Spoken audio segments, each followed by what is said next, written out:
why Andy Dufresne is such an amazing protagonist is that he is constantly adding humanity in an inhumane environment.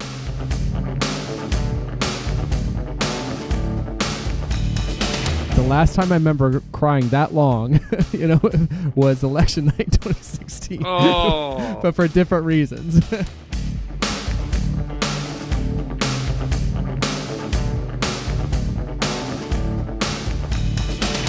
You watch both these characters give 20 years of their life to a horrific environment that literally chews up men and spits them out.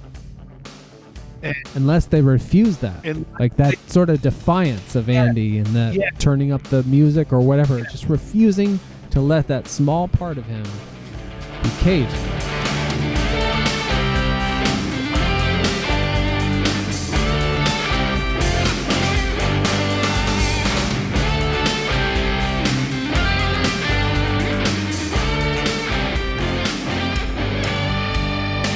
All right, we are live, and welcome to Long Walk, Short Drink, episode 62. I am Palmer, podcasting to you from Dayton, Ohio. And this is Dave, podcasting to you from Northfield, Minnesota. These fucking headphones are so creaky. They're just like, it's just like, let me see if I can get the sound. Can you hear that? Yeah, I hear it. Oh my god! In my ear, constantly, every move I make, it's just like in my fucking ear. God damn it! What happened to your headphones that you usually use? So this fucking cat, this orange cat, is it Mika? Yeah, Mika. So like 98% of the time, the office only gets used when I'm recording, and then the rest of the time it's just kind of. I might use it to balance the checkbook, and Ash might have something she needs to look up, but most of the time it only gets used when we're recording, which is great because I can just leave it set up like this. It takes 2 seconds to like tear it down, leave it set up.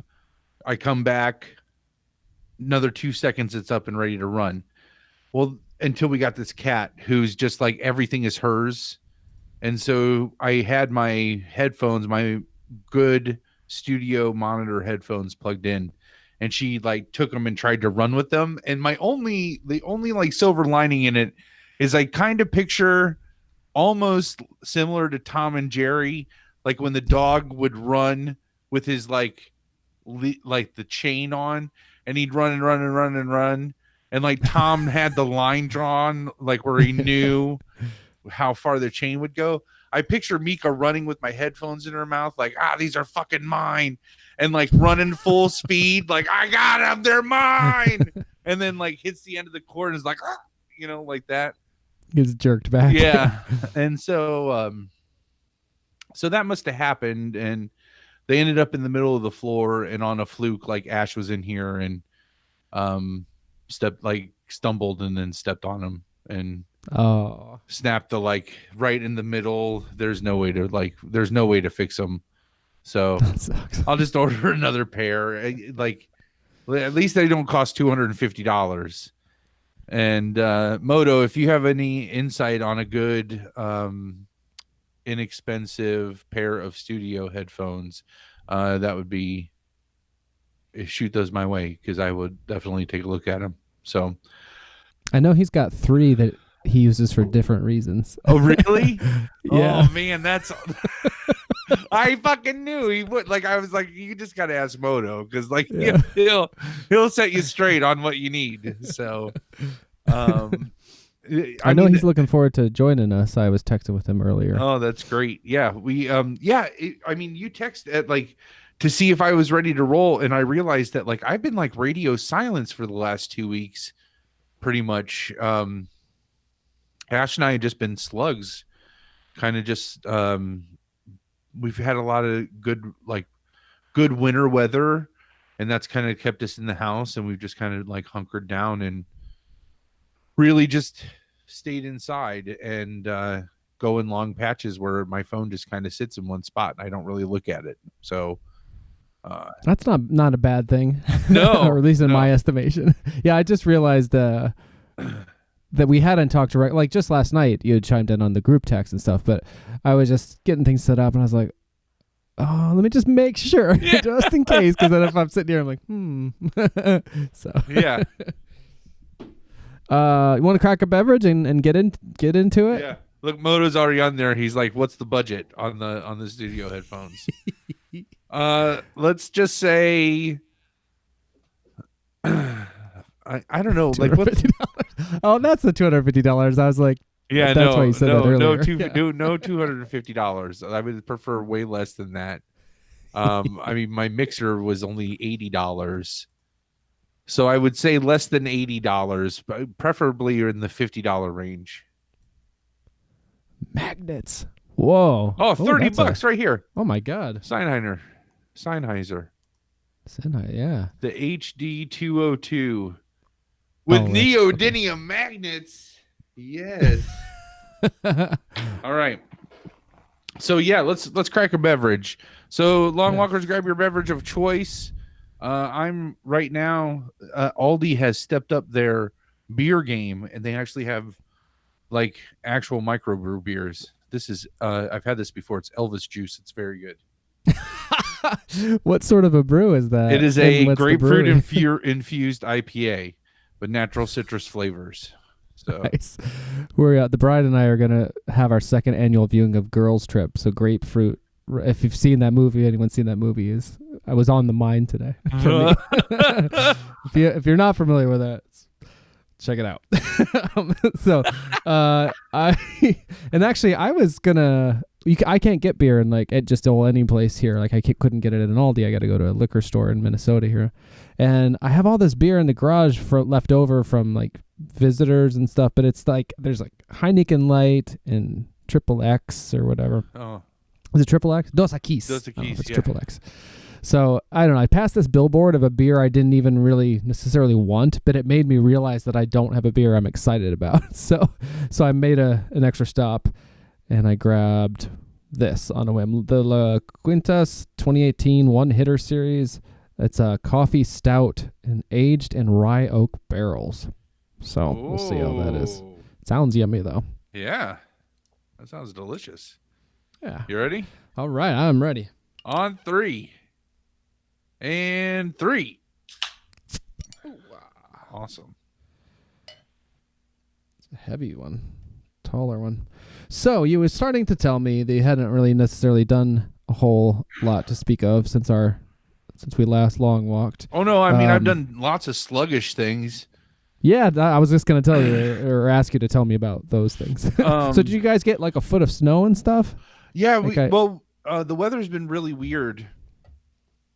We did get I know we didn't get anywhere near the amount of snow that like Northeast Ohio had. I'm sure Moto and Broadman can attest that they have been getting hammered up there, but down here it's enough to like throw everybody for a loop because they're just not used to it. And so there were 2 weekends where it might have even been back-to-back weekends that we were supposed to get bad storms.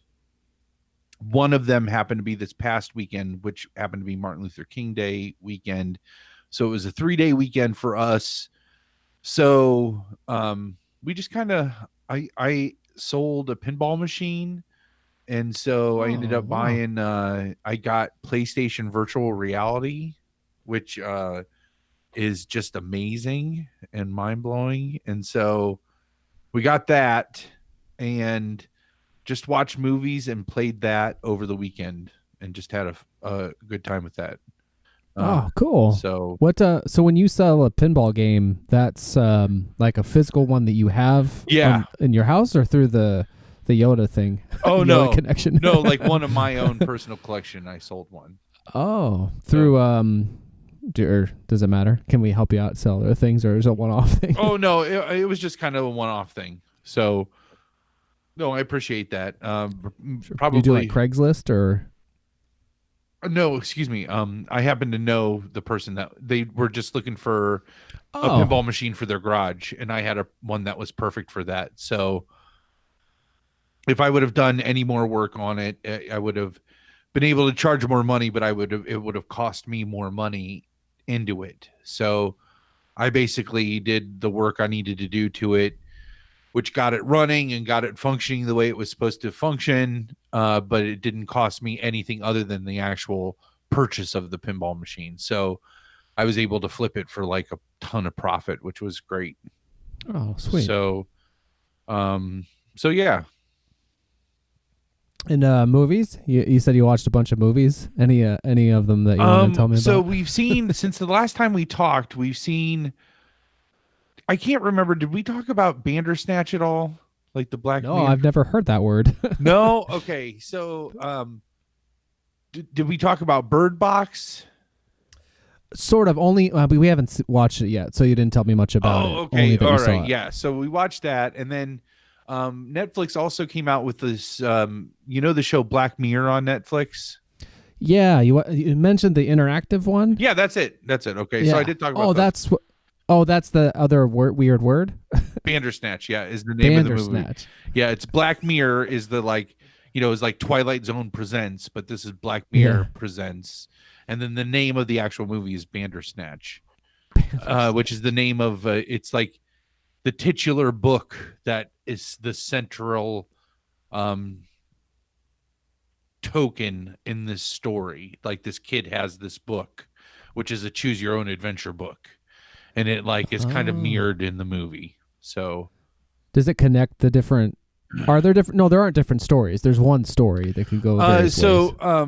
Yeah, Black Mirror is a what do they call that? Like a serial or anthology? An anthology where none of the episodes are related. They're all set universally.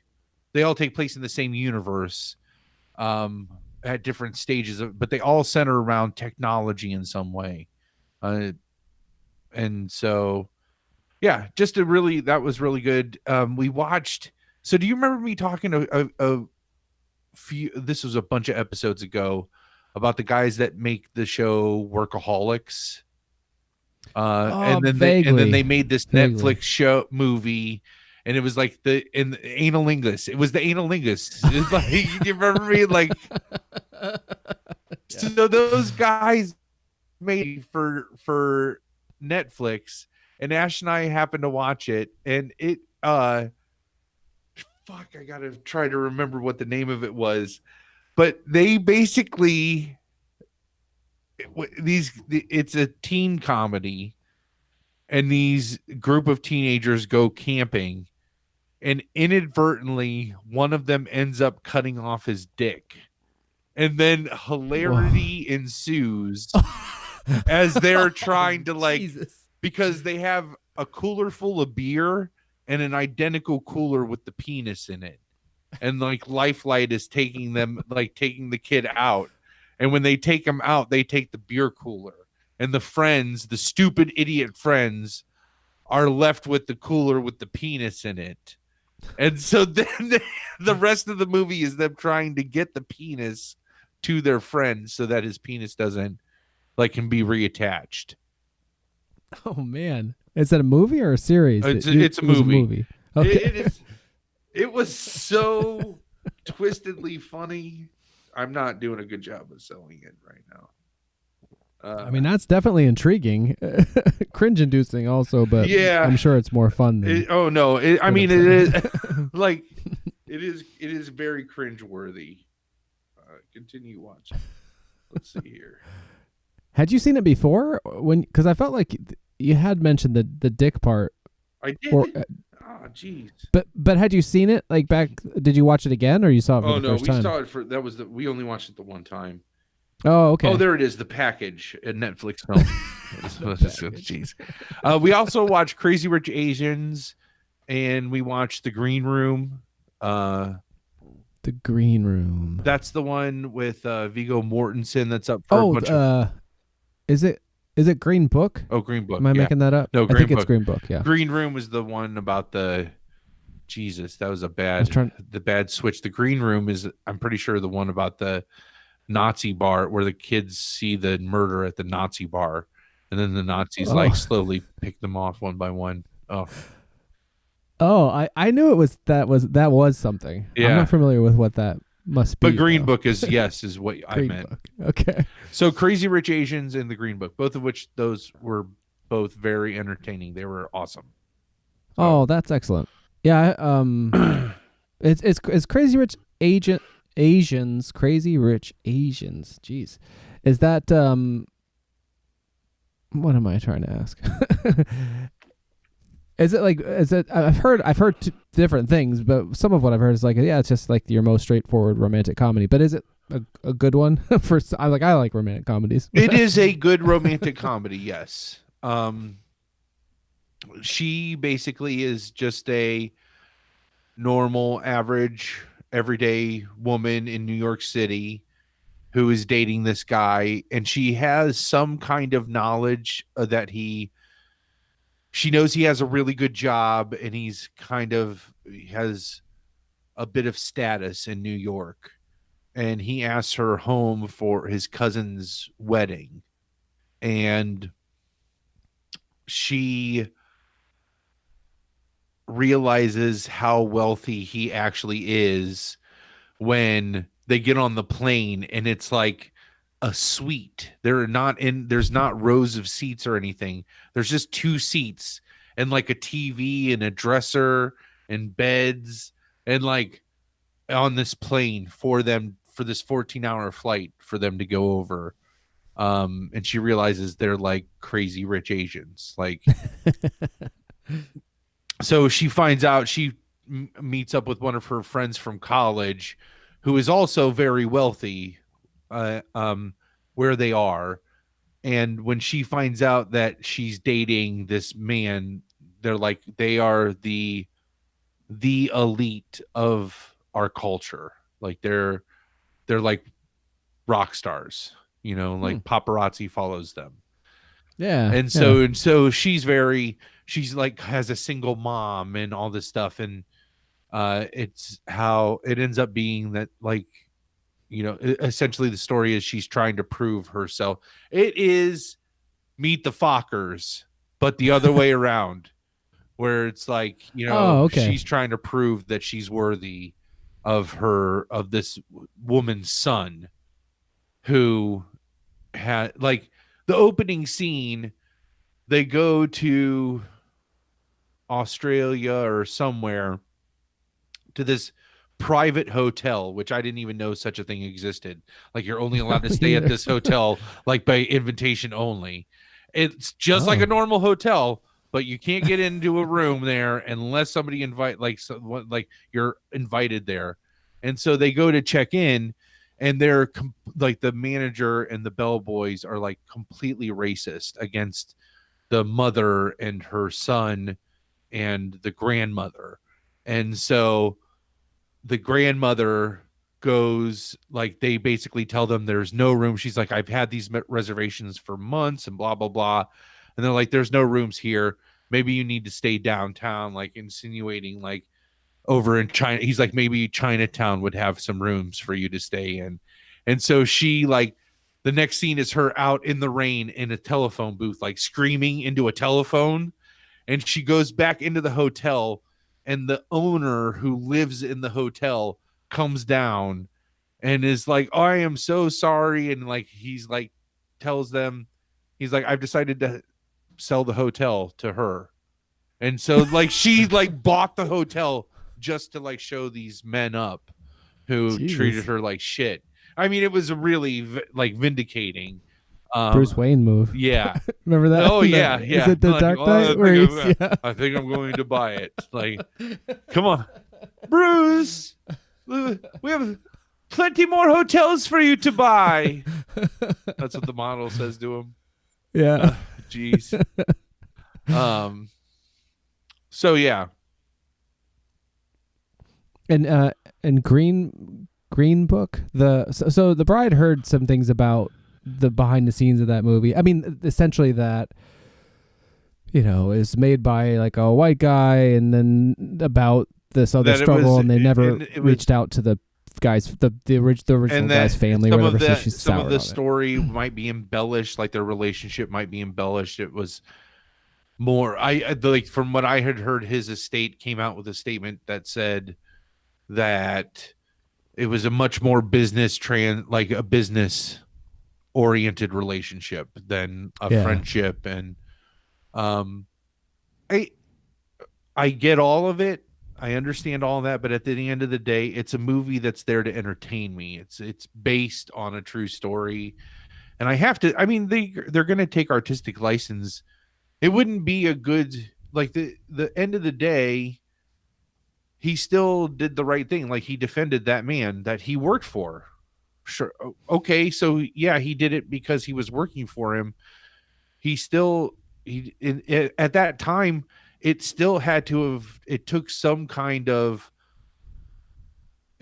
had to have taken some kind of courage to work for a black man and take him through the South, you know, like, you know what I mean? Yeah. So even if it was just because he was being paid to do it, that I still think that there had to, like now that would be really petty, but back then I have to think there was something a little more to it than that, you know?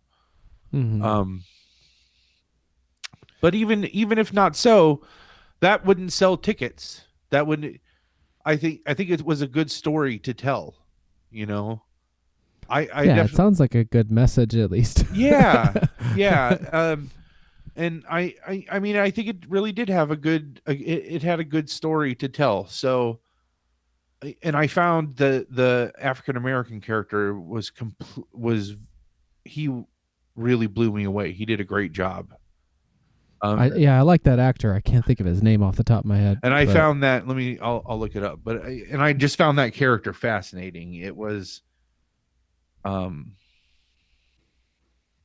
yeah. I just could not imagine going through. It's one of those movies where, if I were going to see it, it would have to be with her, likely. In all reality, for me to actually take the time, and it's one that the backstory, whatever, that thing got to her before she saw it, so it sort of sullied her on it, so we probably won't watch it together. As opposed to, there have been other ones, like last year, where, you know, Boots Riley, the guy made Sorry to Bother You, had this critique of Black Klansmen, and there's these things that go around, and you know, in those cases, she had seen the movies first and able to just be like, oh, kind of like you said, basically like, oh, I get all this, but whereas unfortunately this one, I think, colored her experience too much to where now she's not excited to see it. Yeah. But Mahershala Ali is that guy rocks. The actor who portrays Dr. Don Shirley, and he does an amazing job, but that character himself is very fascinating. J-Ro just joined us saying neither of these dudes is Logan. Oh, I'm sorry you brought it. Next episode, Logan's going to be on. Yes. He's a tough guy to nail down, but we're determined. So, oh, man. Like next episode, Logan will be on. Yes. So I have, I think we're going to watch The Favorite this weekend. I really want to see Vice really bad. Yeah. I want to see Bohemian Rhapsody. I'm hoping that's going to get. I love that so much more than I expected to, and I expected to like it. The guy from Mr. Robot, right? Yeah, Rami Malek. Yeah. People are saying like, oh, he looks just like Freddie Mercury. He doesn't actually look like Freddie Mercury if you look at him like critically. Sacha Baron Cohen, who was supposed to play Freddie Mercury, fucking looks like for many years. He looks like Freddie Mercury, sort of facially and stuff. Yeah. And that would have been bananas great, I'm sure. But yeah, Rami Malek is a great choice in that he has this otherness about him. Kind of like, maybe it's a weird comparison, but one of the reasons I think Willem Dafoe is such an interesting person to have played Jesus Christ in The Last Temptation of Christ is because he has this like otherness about him. So it just works really well for these kind of characters. But yeah, Rami Malek is amazing and incredible. That whole movie, like, I'm so glad to see it getting this kind of attention because I don't know. All biopics are essentially Dewey Cox, the Walk Hard the Dewey Cox story. Yeah, you know, they really and are. I love them, Yeah. but even this one is too. So it's but it just fucking works. So I'm so excited that I'm not the only one to think so, and that people are lauding the praise on it that they are, because it's really, it's just like pure joy and like so inspiring to watch this guy who is, he just like, you come out of it feeling like, oh my God, like Freddie Mercury is like one of the bravest human beings to ever live, like based on like how the movie makes you feel, and how committed he was to just like doing his own thing and making his own path. I don't know. That would be, of the ones you mentioned, I know that one will be a lot of fun. Awesome. I got to see it in the theater, which was great because I Queen is so huge, to have the music and everything be so big. Well, I'm hoping that it'll have a revival run leading up to the Oscars. Like it'll get re-released in the theaters for people to drum up some of the attention, you know? Yeah. So maybe I'll try to look for it for a second run so I can go catch it.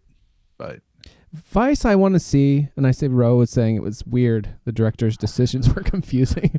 But it's a little bit like I want to see it because I like, you know, Adam McKay's movies, whether they be, you know, his comedies back in the day or like The Big Short or those kinds of things. It's just hard to on purpose watch Dick Cheney like you know, I just like don't really want to spend time with that guy. even somebody as cool as Christian Bale playing him, like, because Christian Bale does it so well that like you can get kind of sucked in that like that's Dick Cheney, and I'm sure we're seeing, you know, we only see what exudes out, right? Like that made it out of that White House, that made it into the media. Like, wait, I remember when he shot that dude. I don't remember like I remember that happening and it was an accident, and then like nobody talked about it anymore, you know, like and I'm just like, what the fuck, man? Like he shot a dude in the chest. So I'm sure we get to see more of how the sausage was made, which is just going to make me feel even skeezier about that time period, you know? It's like the Big Short. I mean, ultimately that was about that financial crisis, and it's I knew people who really didn't want to like go there. But that movie's that's fun too. So I don't know. It's weird to call them fun, I guess, but I did enjoy that movie. I did enjoy The Big Short. I thought it was very well done. And I think that Vice would be, you're right, would be along those same lines. But I think it's also a good reminder. I was telling Ash, I was like, you know, it's bad when you're nostalgic for like W. When you see W and you're just like, oh, W. But he was our idiot, you know, like. I was gonna say, for a fraction of a second, it went through my head. He was a harmless idiot, and I was like, he was. Yeah, I almost called him a harmless idiot, and I was like, that's lunacy. He was such a... Oh, God. Anyway, so what was the third one? The Favorite? Was that the other one? Oh, The Favorite we're going to watch this weekend. Yeah, that's the one with... With... Emma Stone and Rachel Weisz, is it? Yeah, Rachel Weisz. We did see that one, The Bride and I Together. Oh, yeah? That was cool. Was it good? We saw that actually. Yeah, we liked it. I mean, it's... You know, it's that's a period in a lot of ways piece it's a comedy. It's told though with contemporary storytelling like styles, right? Like, yeah, you're not. I mean, it's not like they speak, like they will speak in whatever the Queen's English or whatever you would call it, but it's not. That part is not in the least bit distracting or not entertaining. It's very gotcha. It's very engaging. I can't think of something to liken it to. The performances in it of the three main women are like really great. It was, and I would call it fun, though it is serious things happen in it, I guess. Yeah, and it's based on some stuff in history, but not like all of it is. Well, I don't know. I don't want to give things away, but I would recommend it. I dug it. Yeah. Did the Golden Globes play since the last time that we like? Yeah. I'm trying to remember. I know the actor in Green Book one. Into the I've been Spider-Verse got Best Animated. I saw that. Yeah, Did you see it? I keep hearing. No, I haven't seen that, and I haven't been. I keep hearing like amazing things about it, Did I but for tell you whatever about it reason, at all? Did I talk about maybe it? maybe not enough. I think you mentioned it, but tell me more. It's like I've heard it's amazing, but I'm not that compelled to see it for some reason. First off, the animation is like watercolors. It's not even. It's not like the colors are vibrant, but they just look like oil pastels or watercolors. Like it's this like it's digitized. It's computer animated, but the texture that they use makes it look like oil pastels or watercolors. Like there's a texture to the not a film texture either, like a paper texture almost to the animation. And so it gives it this sense of like genuineness. But it Like the old kind of hand-drawn cartoon kind of vibe. Yeah. And just really good storytelling. And I was not familiar with the Spider-Verse concept at all and what that really meant. But like Nick Cage does one of the Spider-Men, and the guy from Big Mouth, one of the comedians from Big Mouth, he does Spider-Ham, and all these different people, awesome people, do these different versions of Spider-Man. So the whole Spider-Verse concept is that the whole Marvel universe is built on the multiverse theory, that there's like an infinite amount of versions of each world. That's how they're able to just keep retelling this different stories and rebooting arcs all the time, is because we're just seeing it on a different version of a Marvel planet, right? And so the Spider-Verse takes that into account, that just about every version of Earth has a Spider-Man, but they're not all necessarily Peter Parker. So like there's there's a Spider Woman, and that's Gwen Stacy, where who who famously dies Peter Parker at the hands of Peter Parker and the Green Goblin, and that kind of forces him further into the Spider-Man path. Well, in the world that the Spider-Woman comes from, Peter Parker dies at the hands of her. Like she gets bit by the spider, and so she becomes like that that's kind of cool, that world Spider-Man. And like Nick Cage plays Spider-Man Noir. So there was this whole noir universe of the Marvel universe where everybody's kind of like gumshoes, and everything's kind of in black and whites and grays. And so like Nick Cage plays that version of Spider-Man, like Spider-Man Noir. And it just is real. And somehow, so Kingpin essentially destroys like the space-time fabric, which allows these other Spider-Men to get sucked into this one Spider-Man's universe. And so so there's the Spider-Man we know that's from the universe that all the movies that we've seen with like Tobey Maguire are based on, right? But it's not the kid who's been playing him in the Marvel live action movies. No, not the most recent one. No. So so this is like in Sony's universe, Sony Spider-Man universe, right? Oh, okay. This is making a little sense now as to why both are happening. Yeah. Okay. And so that Spider-Man exists. So just picture him existing. That same Spider-Man, an alternate version of him, is fighting Kingpin. And because Kingpin is trying to recreate the spider that gave Spider-Man his powers. Okay. And so a young kid inadvertently ends up getting bit by that spider and gets Spider-Man's powers. And just at the moment that world's Spider-Man, that world's Peter Parker, and this kid Morales, I forget, Oscar Morales or whatever his name is. I forget what his name is. As soon as they both realize they're both spider people, that Peter Parker gets killed. Like Kingpin kills him. And so that version of Peter Parker dies. And so this young kid decides to become the new Spider-Man for that world. Well, the Peter part, the Spider-Man we know from the Sony movies gets sucked into his universe and kind of trains him how to be Spider-Man with all these other versions of Spider-Man. It's really awesome. Oh, okay. That does sound interesting. And how do they orient you to the different spider people? Like, they all kind of get each of their worlds? Yeah, they all kind of give a little brief, like how they got where they are. And it happens really fast. You got to kind of watch when it gets to that montage, you got to pay attention because they go through them kind of quick.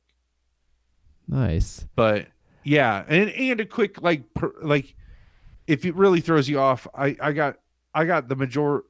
I filled in all of my cracks with the Wikipedia page, the Spider-Verse Wikipedia page.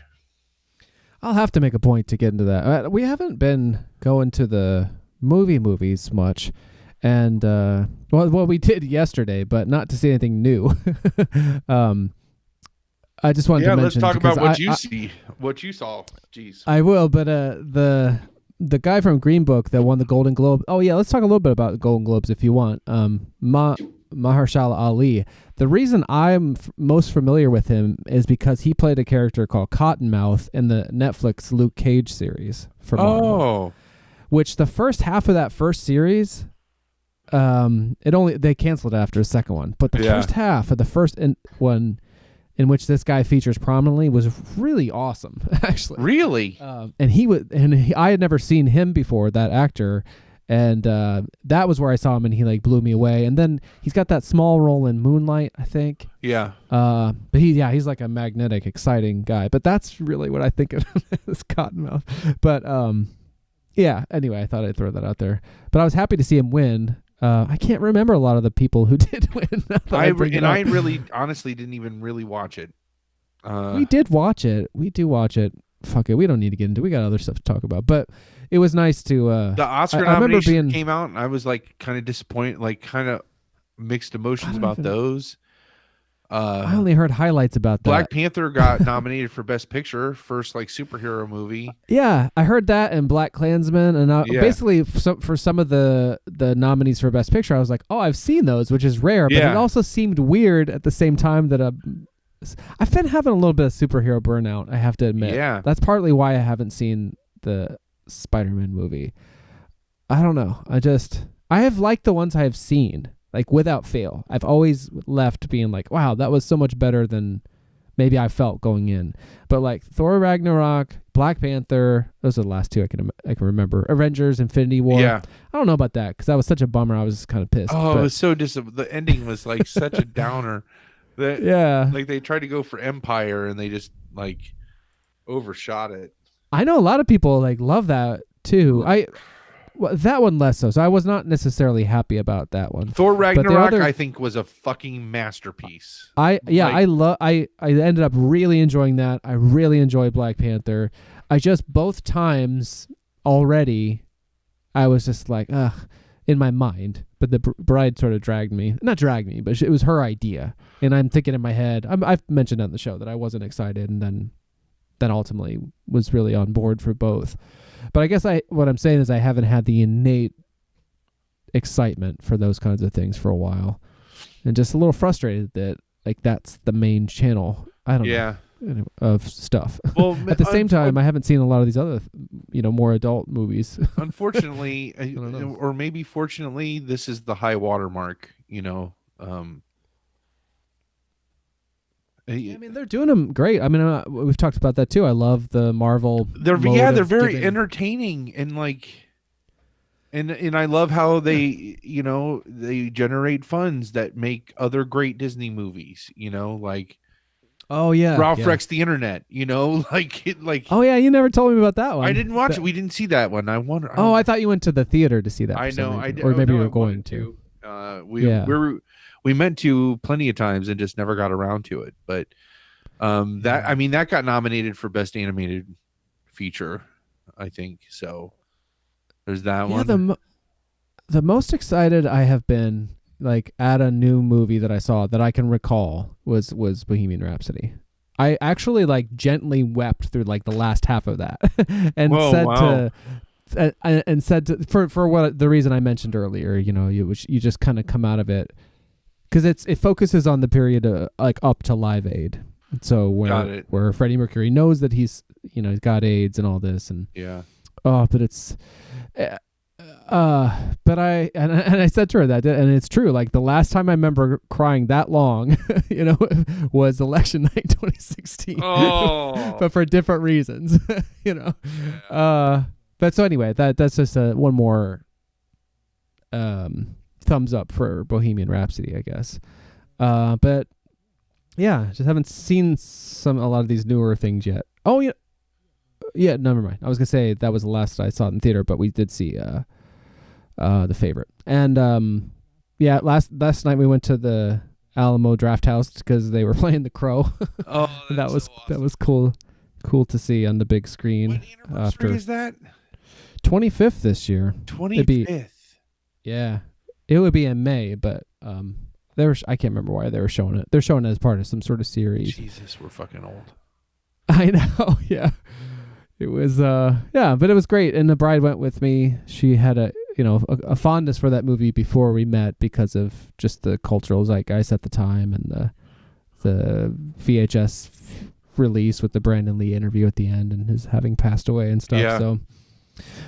So yeah, that was cool. It was great to see it writ large like that. I noticed, little details visually that I hadn't in years and stuff. But, do you know if they had a film print or was it a digital or? It was definitely digital. I think they pretty much do that, at least at the Alamo Draft House showings that I've been to, like the Frankenstein double feature and the Alien double feature. But it's such a nice projection system that they have. Like one of the things that I noticed that I'm sure I have the same Blu-ray print or whatever that they showed, but I never noticed in this one scene that there's a hair in the gate of like the upper right corner. Oh wow, yeah. Which I could, because there for a second I was like, is this some kind of film print? And then I realized like once they got out of that scene, the thing went away. They could have though a new digital transfer. They could have a new up-res of it. It could be on a hard drive and not necessarily a Blu-ray. That gets released from the studio for things like this. So, I mean, because that technology was just starting to become mainstream when I worked at the theater. Like we had a server. And we had that one digital projector that did the 3D, which that theater now is all digital. There's no the shaker. Yeah, shaker square. There's no film projector. All those film projectors got moved to the basement of Cedar Lee. Where they're just be like rotting in storage probably. Yeah. So they're probably not using them either, I'm sure. I'm sure they're not using them. I'm sure what they're doing is either like I'm sure Cedar Lee has reserved some film projectors just for the types of movies that they show. So they probably just keep those to scavenge parts as they need them to keep those projectors running. The few that they running as long as possible. That makes sense. Yeah. So, but that technology was just coming where, like, when a movie comes on film, it would come in. It could come on 5 to 7 reels that are like small reels that all need spliced together onto one big reel, right? And in the industry, we call them cigarette burns. Yeah. We didn't do changeovers though, like that. That's old school is changeovers. No, but that one projector, those movies would come in these, like, they look like black boxes that you'd find in an airplane wreck. Like in these like plastic cases. And when you opened them up, they were vacuum sealed, the hard drive in there. And you would run that deck into the server and it would copy the movie onto the server. And there was a key, a digital key, that movie would only run for certain dates at certain times. Oh, wow. You couldn't, holy shit. Yeah, you couldn't, like, so that way you couldn't, like, sneak all your friends in at 2 a.m. and watch it. Yeah. Yeah. Whoa. Like, that's more sophisticated than I realized. Yeah. I tried to crack a couple of those keys and I could not do it. Like, they were just like simple text files. So I was like, I'll just change these dates and resave it and re-upload it. Nope, didn't work.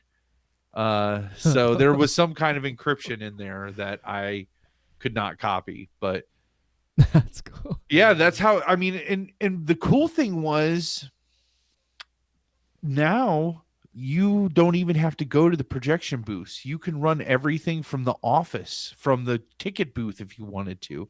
You can bring it up, bring up the theater and hit start, and the movie will like start, like it'll do it all from there. You don't have to do anything. Oh, wow. That's if you want to manually start and stop the movies. You can also go in and put your schedule in and say the movie's supposed to start at this time, and it knows to lower the lights and do all that stuff. And then you don't have to do anything. It just runs all on its own. Like, whoa. You just update the schedule once a week.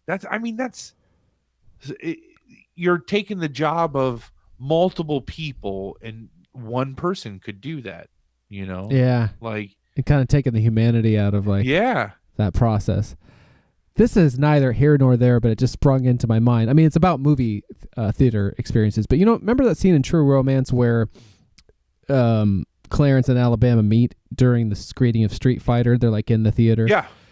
When there's a little bit on the DVD, there's a little bit more to that scene, and a very skinny, very young Jack Black comes as an usher, kind of come down like the thing to like kick people out of the theater. What? He's got like a shaved head.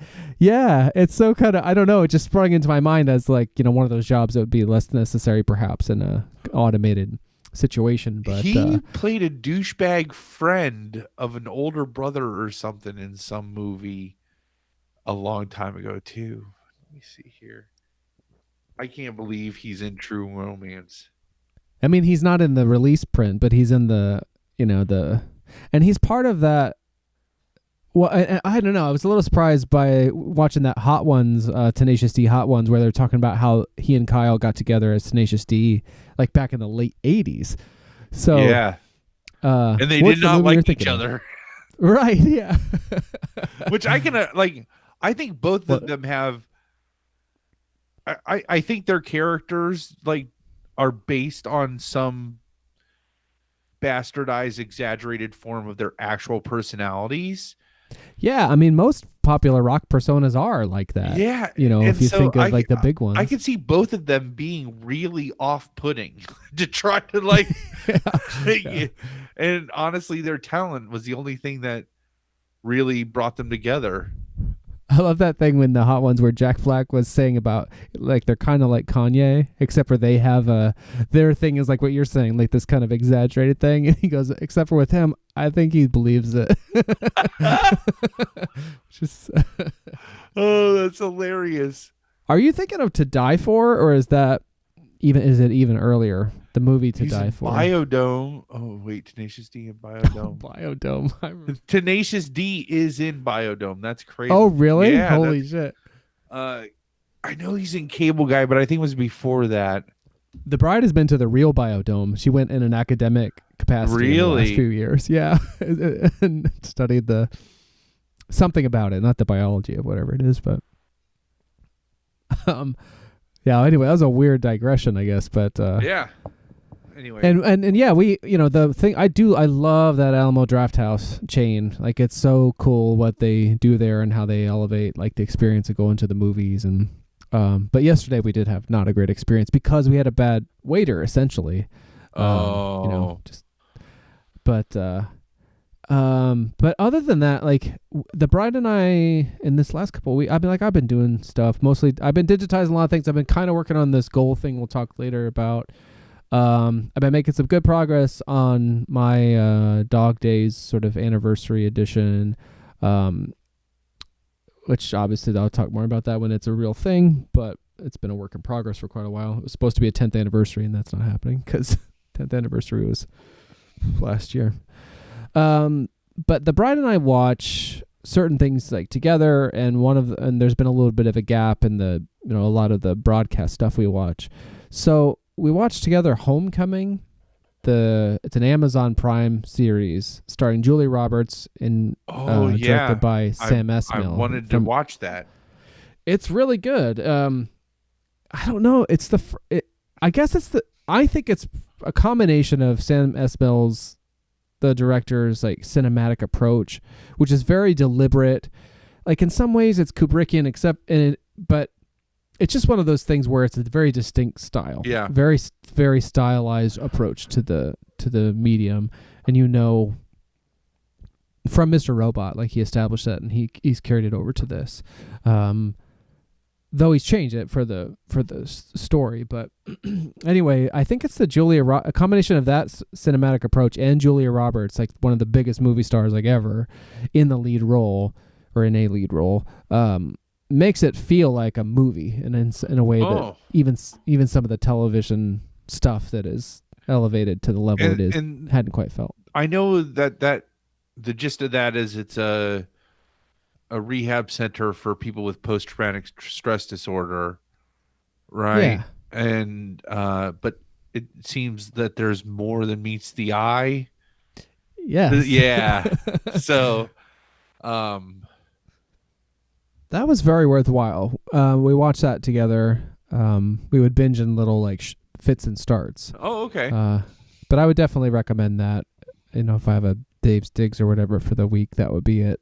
It's very worthwhile. It's like, I keep calling these things fun or whatever, but I guess that's just like, did I enjoy it? Was it enjoyable? And this is there's like a mystery to it. The bride really likes that sort of thing. There's a sort of rich aesthetics that I enjoy, and really engaging performances. Yeah, it's very cool. Homecoming. You can check that out on Amazon. Yeah, there was that came out right around the same time as Bird Box. I think like maybe within a few weeks of each other. Yep. And I remember there being like similar buzz about both of those things. So yeah. So I think really we picked one over the other in terms of order, because I know that she's also interested in that. We've been chipping away also. At the second and final season of Vice Principals, she got me for Christmas, which is the Danny McBride, Walton Goggins, silly series from HBO. It's so fucking fun. I love that. It's just like that whole Danny McBride, David Gordon Green, Jody Hill, their sort of cadre. Is that a word? Yeah. Of like. Creative people that met in North Carolina, and they started out like making art movies together, like George Washington, All the Real Girls, and Undertow, and it's just sort of moved into like now they really get carte blanche to do whatever the fuck they want for HBO, and it's so fun, so fun. So I have been. That's a very short run thing. I know so Danny McBride was in it, but did he have that whole troop of people for Eastbound and Down? It's the same, like because that show was fucking fantastic. I mean, did you watch? How much of it did you? Oh yeah, how much of it did you see? Maybe like most of the way through the second season, at least. I think. Like in Mexico. Yeah. Yes. Got the cornrows. Yeah. All of that, and just like, oh man, you're fucking out. Like, did you ever get to? No, probably not. Because when he comes back, maybe it's season 3 where Matthew McConaughey's in it. Oh no, are you serious? Oh man. Oh, it's incredible. He's like an agent or something. I don't remember what he is, but I just remember him talking like he's like, you gotta suck the dick of life.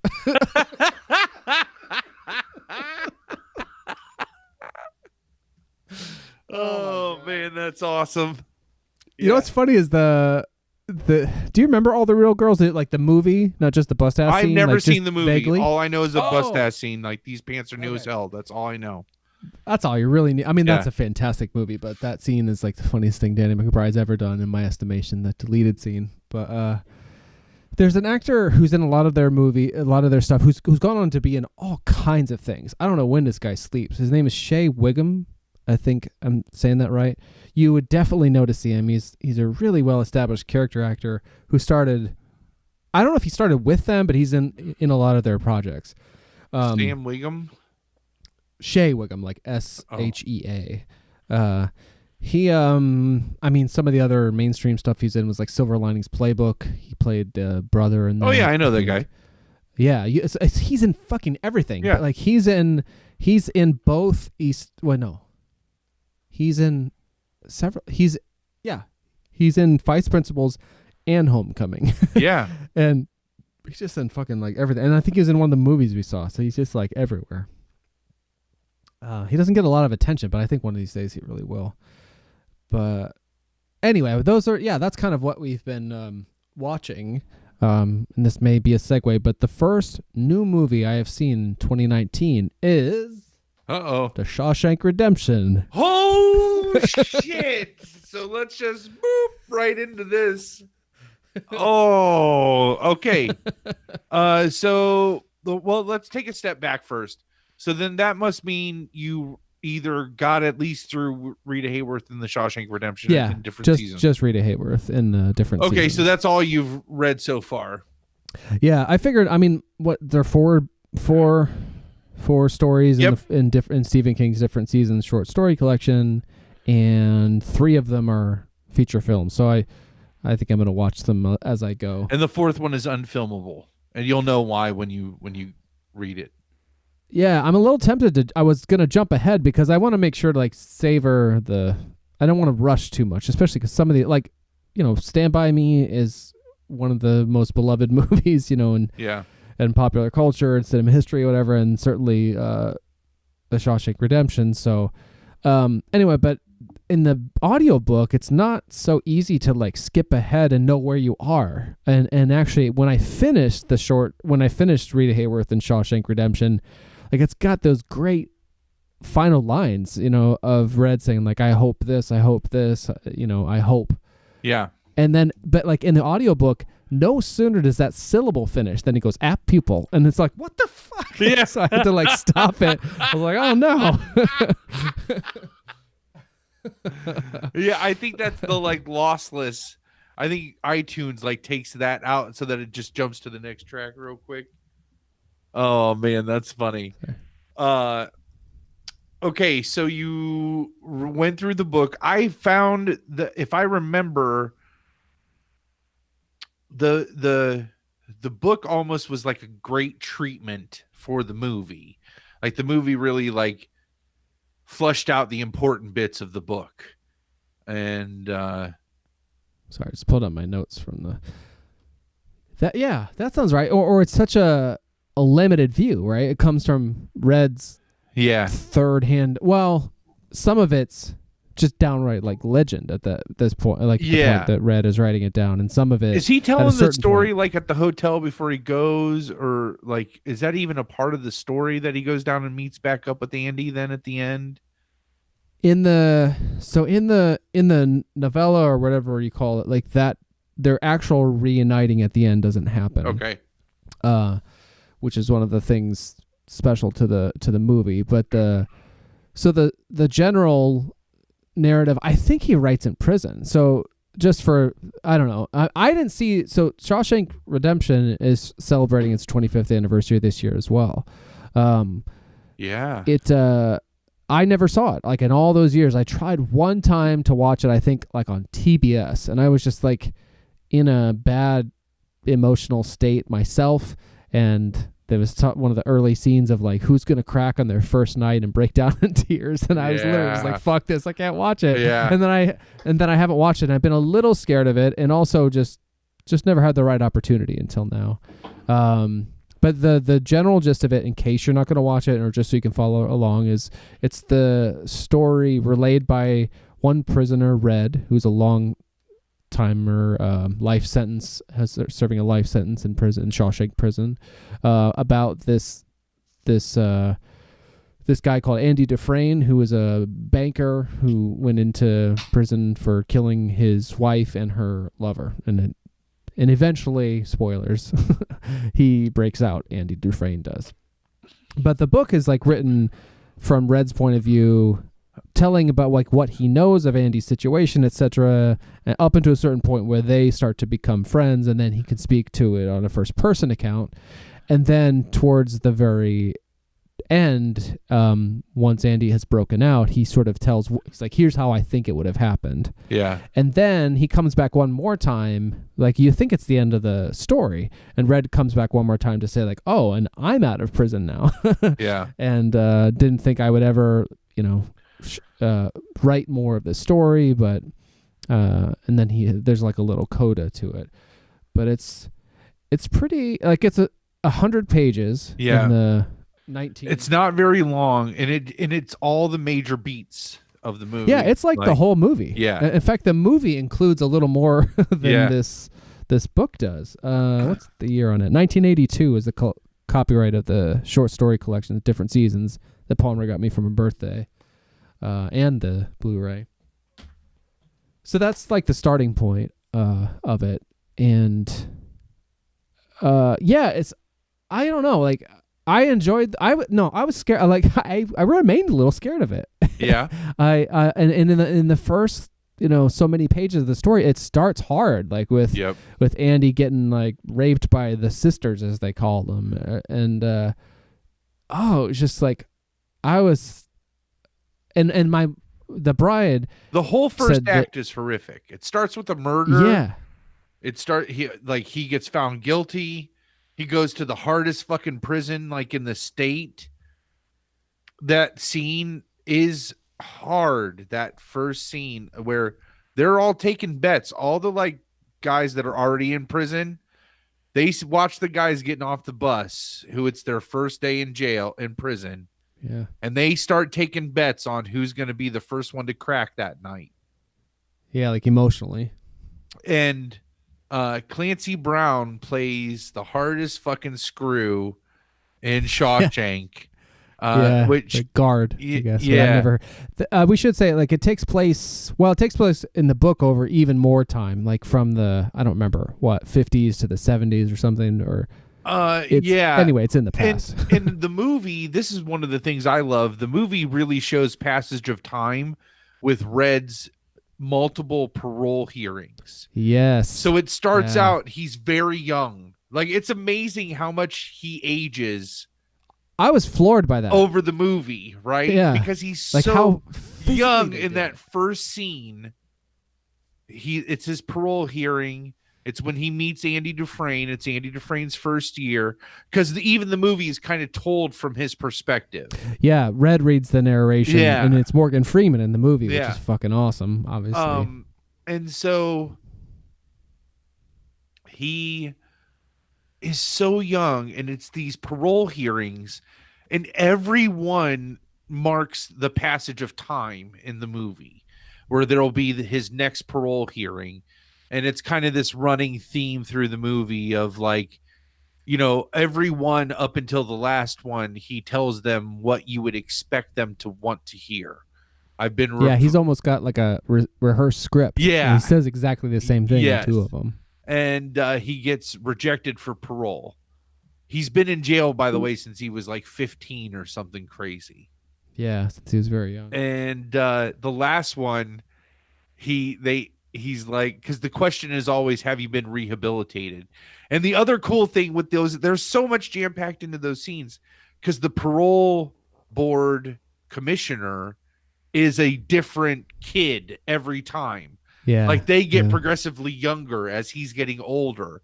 And so the last one is this, like, super young kid. And it's just to show this, like, glaring age gap between, for how long Red's been in there. And he just tells the kid, he's like, you asked me if I've been rehabilitated. Frankly, I don't give a shit. Yeah. And, like, it's approved. Like, they parole him. I was just looking, and Morgan Freeman was 57 when he played that role. He looks like he's in his 30s. Like, yeah, or I don't know. I don't think I was, even though I had, read the story, listened to the story. I don't know. I just wasn't focused on the time thing, or that the time would pass. And so I'm watching a movie from 1994, and Morgan Freeman looks young, and I was like, well, that seems right. He was younger. Yeah.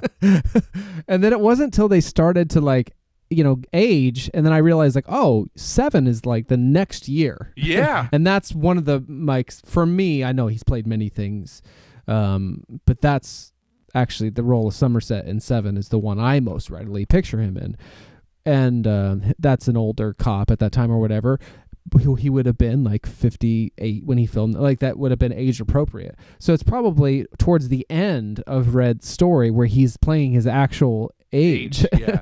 But he seems young as fuck. Like so young. And actually, they did an amazing job with all of those guys. Like, with the subtlety of the aging, didn't call attention to itself. So this movie has shown up in the past decade on multiple lists as fans in the top 10, if not the number one greatest movie ever made. I know I am on IMDb's list. It's like the top rated, like user rated film of all the films that are on there. It is. I remember this one. I remember when this came out on video. This was one where when my mom, because my mom was in a bowling league, and so on Friday, really? In Rittman, I played in that. Bowling alley. She went to Wadsworth to Great Oaks Lanes. To like an adult. My first bachelor party there. Oh, nice! You and I sang "When Love Comes to Town." That's right. And everyone went to get high, and I was pissed. Anyway, I know that lane. Sorry, I stepped on a perfectly good story. No. So home video, your mom was in a Wadsworth bowling league. So every Friday, like I was allowed to get Carino's Pizza and rent a movie before she would go on her bowling league. And I remember when this came out, we got it like the first weekend it was out, and I watched it I had no filter. Like, I was allowed to watch anything I wanted to watch. And I watched this movie. When did it come out? 1994. 94, yeah. September, I think they said. I remember watching this and just being so young. I would have been 14, and I was still blown away with how amazing this movie was. Yeah, I remember so I just watched it this year, and I watched it with the Blu-ray, and which was largely, I think, I don't even know if it's like a new scan or like whatever. It might have just been Blu-ray up-res of the 2004 10th anniversary edition. So it says, though, in that there's a Frank Darabont commentary, which was his first commentary, I guess. There's some sort of like retrospective making of type thing that is obviously older than the second one that's on the disc, which would have came out in 2004, made by Mark Kermode, who's like, I don't know a lot about him other than he made one of my favorite making of things on a DVD, which is for The Exorcist. He's an English, I'm going to say journalist, but definitely like film critic, and he makes these kinds of things. That came 2004, so all this like 10th anniversary stuff. And then an interview with Morgan Freeman, Frank Darabont, and Tim Robbins on the Charlie Rose show around that 10th anniversary.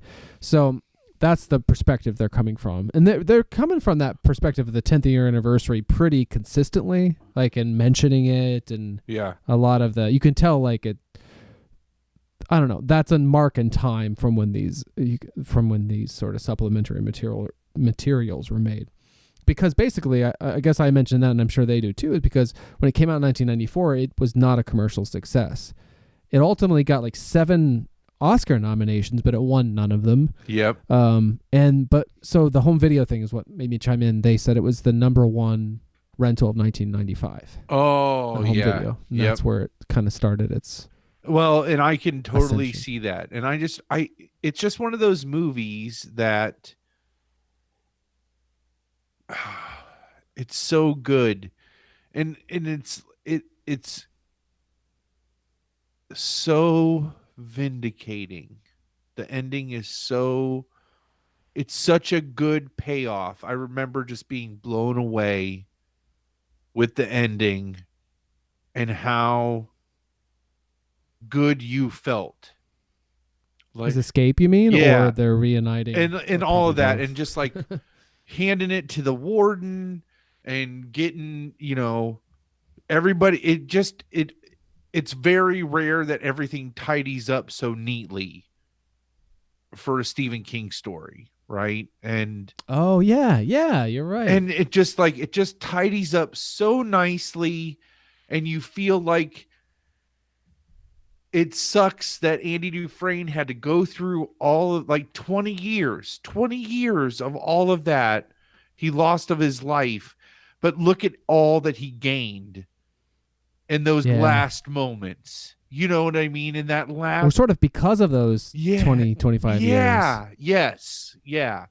And they get at that at some point. Sorry, no, keep going. But I just like that. I remember being blown away watching that on home video, that where he climbs out of that tunnel, that tube, and falls into that water and just like strips his shirt off. And it's like, it's the same thing that's the cover on the on the poster. It's him in the rain with his shirt. Except for that one, he's got like a coat on. That was obviously a reenactment. Yeah. You know, like in the scene. But funnily enough for me, like one of the touchstones in my mind was the Crow. Because that's a sort of, actually it's not even a moment in the Crow movie. It's a moment from the comic book, but a photo I saw a lot of Brandon Lee reenacting a moment from the comic book, but he's standing in the rain with his arms outstretched. So it's like, I don't know, there are certain things, you know, you've got your 1999 was that year in film for you. For me, that was very much 1994. Absolutely. Like,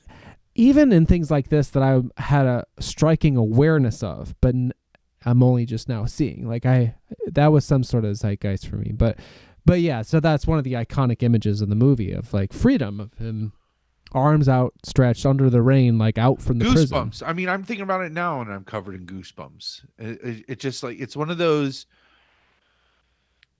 purely cinematic payoffs that you have invested every emotion into Andy Dufresne, and by the end of, you know, like when that young kid gets shot and he gets put in solid, like you're devastated. Like by that point in time, you're so emotionally invested in those characters. Like best rap year. Moto, yeah. That's awesome. I do remember he was listening to Tupac and what else? Oh, Regulators. Yeah. Wound Up. I had that cassette single. Awesome. Which Regulators is the name of a Stephen King book.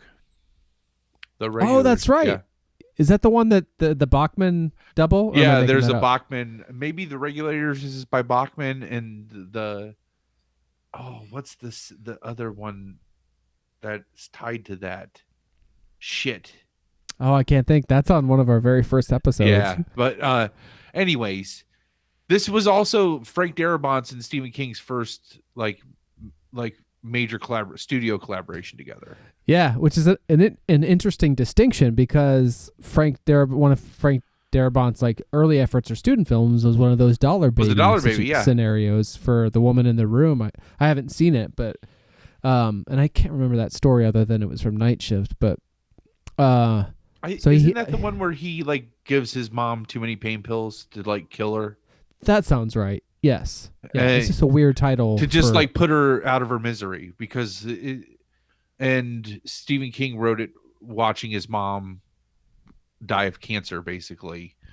And unbeknownst to Frank Darabont, that being the backstory to it, that's the film that he chose for his Dollar Baby.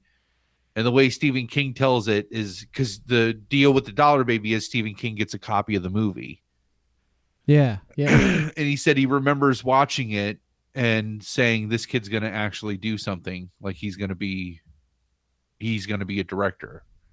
Right. And then however many years later he gets the call that they got this young kid that's going to who wants to do Shawshank Redemption. Yeah. Yeah, it's oh man. And actually different seasons. I'm only the first of 4 stories in. Yeah. But I feel like the sense I get of it, knowing kind of what Stand By Me is in a loose sense, vague idea of apt pupil and stuff, but it seems like these are not horror stories in the traditional Stephen King sense. No, not necessarily that there's something supernatural. Right, yeah. So like the Bachman connection is sort of interesting too, because that's when he was first dabbling with that idea of like stepping out of what had made him successful. Sure. With like your, Carrie and Salem's Lot. Like human horror instead of like supernatural horror. In the jacket. Yeah, like the dust jacket of the edition you got for me, the first like the inner thing says, quote, is horror all you'd write? Italics is the second most frequently asked question of Stephen King. And I guess there's an afterword where he talks about it more, but it sounds like this was like, under his own name, perhaps the first time he put out such a differently focused thing. Yeah. And each of them is focused on a different, so Shawshank Redemption, Rita Hayworth, and I sort of like that distinction, I have to say. Rita Hayworth and Shawshank Redemption. Not the Shawshank Redemption, right, but rather just redemption that happens at Shawshank. I rather like. It's called Hope. It says Hope Springs Eternal. So I'm guessing it represents spring. And when I was so unfamiliar with it that when Red says, like, the day Andy Dufresne came to ask me about Rita Hayworth, could I smuggle Rita Hayworth into Shawshank? I said, sure. I was like, I figured he meant the person. The woman. Yeah. Yeah. I wish I could. There was one. I'll look it up for later because I have a bunch of tabs, but not this one. There was a line in it in the like actual prose that because the movie is so similar. It's easy to talk about the movie and maybe some of the differences between them. But I wrote down this one line from the book just before I even watched the movie because I love the book so much that I'll just remind me to read later, I guess. As a sidebar, what did you think of Shawshank Prison plays a huge is a major set piece in the Stephen King universe, even on with like Castle Rock. That's like what's still keeping Castle Rock afloat in that series. Right. Do you remember some of the so now that you've watched Shawshank Redemption, do you remember some of the Shawshank nods that they had in that show? I remember from the podcast and stuff that the person who hosted this like Who Are You Now type video in Castle Rock had the same last name as somebody and was somehow connected. So I remember that. But otherwise, visually, the thing I connected was the warden's office, I guess. In that scene where the one character comes in and like shoots everybody. Yeah. The geography of that office looked seemed like they took a lot of care to match the Shawshank movie. On in that episode, there's somebody is giving a tour, and she even says when they come into that office, she's like, and Shawshank itself has a sordid history and past, just like all of its tenants. Just for example, over there, you can still see the bullet hole where Warden. Oh, and she's alluding to him shooting himself. Okay. Yes. So there was a couple. I forget. That was the major one that I remember. I remember they did do a good job of recreating the warden's office. The song that Andy Dufresne plays and broadcasts over is the song that in Castle Rock the warden commits suicide to. That's the one that's playing on his, yeah. Wow. So when Locke from Lost drives off that cliff with the rope tied around his neck, he is listening to that same song. Oh, that's amazing. That scene where Andy breaks into the warden or like takes control of the PA and plays this like opera, that's not in the book. Yes. But it was the first time the movie like really grabbed me. Like that's where I was moved to tears. And it was for the exact same like reason that all of the men were stopping and staring. Like it was this, and Red talks, I wish I could remember what he says, but it was like something to the effect of like, I don't know what the people in that song were singing about. I don't even want to know, but it was kind of this feeling that it represented. Yep. It was so moving to me. It was, oh, go ahead. Go ahead, please. No, you go. It's that recurring theme. Why Andy Dufresne is such an amazing protagonist is that he is constantly adding humanity in an inhumane environment. Like in the movie, I love how they keep coming back to he strolled through the yard.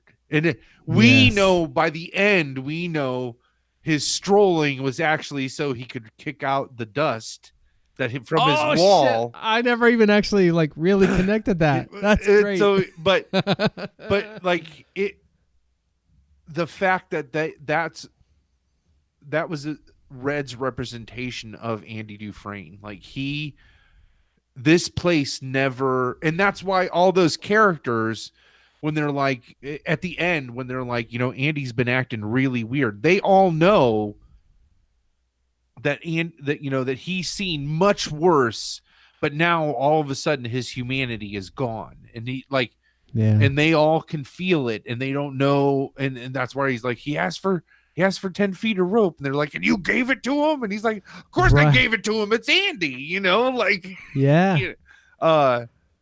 oh man, god damn, that's such a great fucking movie. It's so good. It is. And when they were talking about how that scene added for the movie, in the commentary, Frank Darabont basically says like, yeah, this is not in the book, but in a lot of ways this is the whole thing. This is the whole movie. Like this one scene of what this guy does.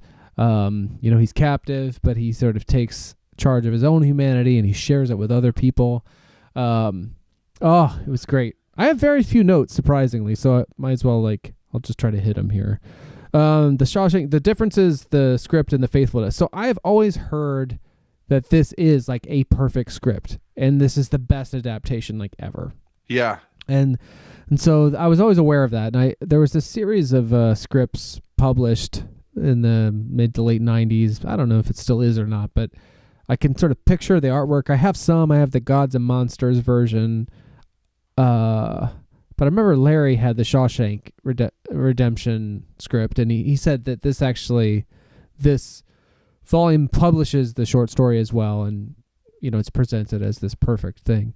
So I've always had that in the back of my mind, and now I really want to get it, having gone through the experience that I've had of reading / listening to the book and watching and studying the film a little bit. But so as you mentioned, the novella is told directly from Red's point of view, and there's a certain point where it's great to where Red acknowledges that I'm talking about Andy, but really this is about me, of course, right? Because, and so that's rather interesting.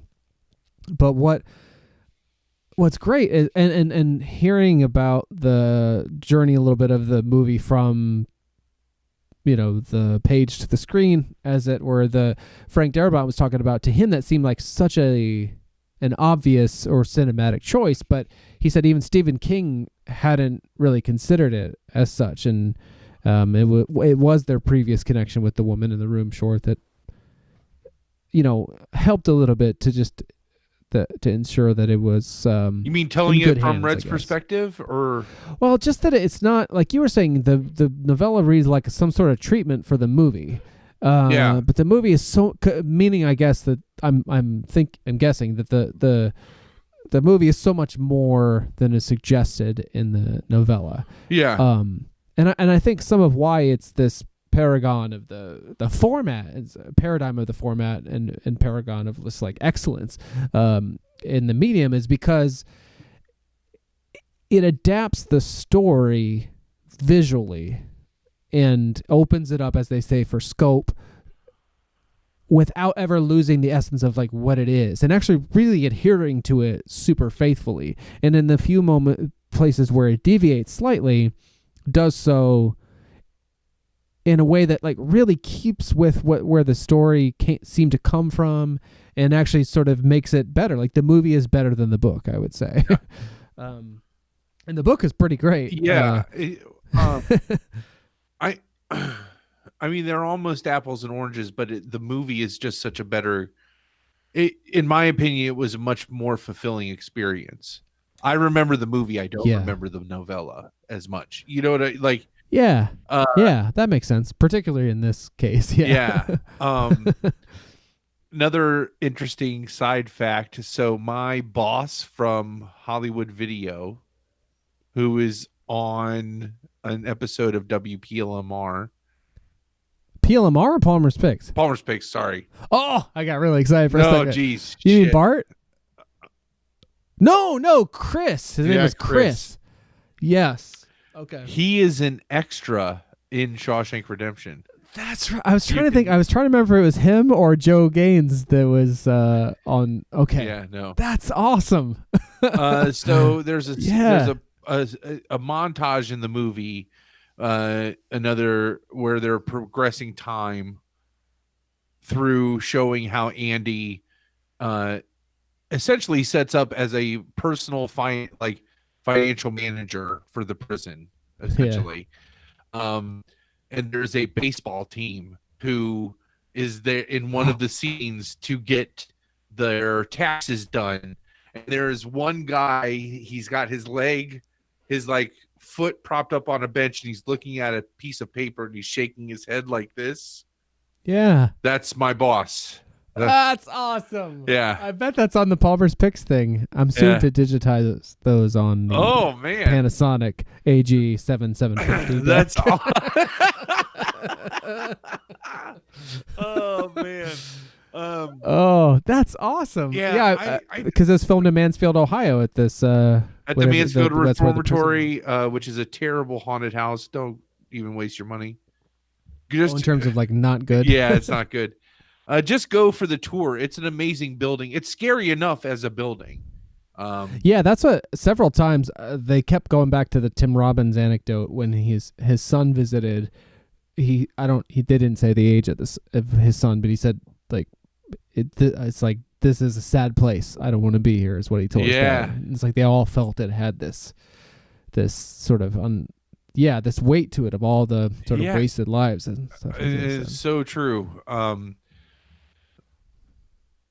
Which I guess, so that's in Mansfield. The prison that they used for Castle Rock is a totally different prison. It's not the same one. It looks exactly the same though. Like it has that same burnt stone. It looks like it's concrete, but it was set on fire at some point in time. It's got this black all running down it, and it's awesome. Yeah, it's crazy. The documentary on the Blu-ray that you sent me, the Mark Commode thing. Yeah. They filmed his sort of what he likes to do. He kind of narrates them and sort of sets up the backbone of the documentary, so then it unfolds. But he's doing his pieces, I believe, in the Mansfield Reformatory. It looks like it was recently set on fire. Like everything is peeling off. Yeah. It looks so incredibly distressed. And actually in the commentary, Frank Darabont is making a point of saying people think we just went to this prison and filmed, but he's like, the art department deserves so many accolades because everything you're seeing here has been modified very carefully, even though it might seem like it would look, because it was already I think not in use. And it had been replaced. It was defunct, essentially. It was they had built a modern prison with in the backyard of this prison. So some of the key differences, I guess, between the novella and the movie, one of them being that it's not just from Red's perspective. So in the opening, you see Andy in court for the crime that he's convicted of. You see him on the night the crime's committed, even though he didn't commit it. There's this tension they create that you don't necessarily know that he's innocent. Because in the movie, they sort of set up this joke of everyone in Shawshank is innocent but Red. And Andy never makes a point of making his case for his innocence to these other guys. But you don't necessarily know. They keep you in the dark as an audience member in a really effective way.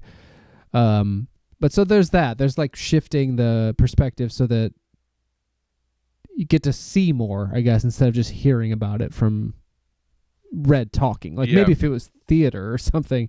Not even theater. That's how it works on the page like that. Red telling you a story. Sure. But in a movie, it was translated really well in terms of how you're able to see Lawyer those things. fucked But me. Lawyer fucked me. Yes. That's so great.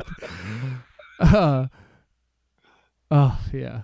So some of the key differences that I think are, well, they're all for the betterment, I guess, of the effectiveness of the story. Well, Red is not a white Irishman. I don't think he is in the book. No, in the book he is. He's an Irishman, really? A red-haired Irishman. And I remember listening to it, knowing that I would see Morgan Freeman play this character. Yeah. When they at some point it comes up, and then in the book, why they call me Red, it's like an offhanded comment. He's like, I mean, I guess because I'm Irish. But I was like, you know what? I bet that's in the movie, and he still says it. Yeah. And he does, and it's awesome. Yep. Yeah. He says the same thing.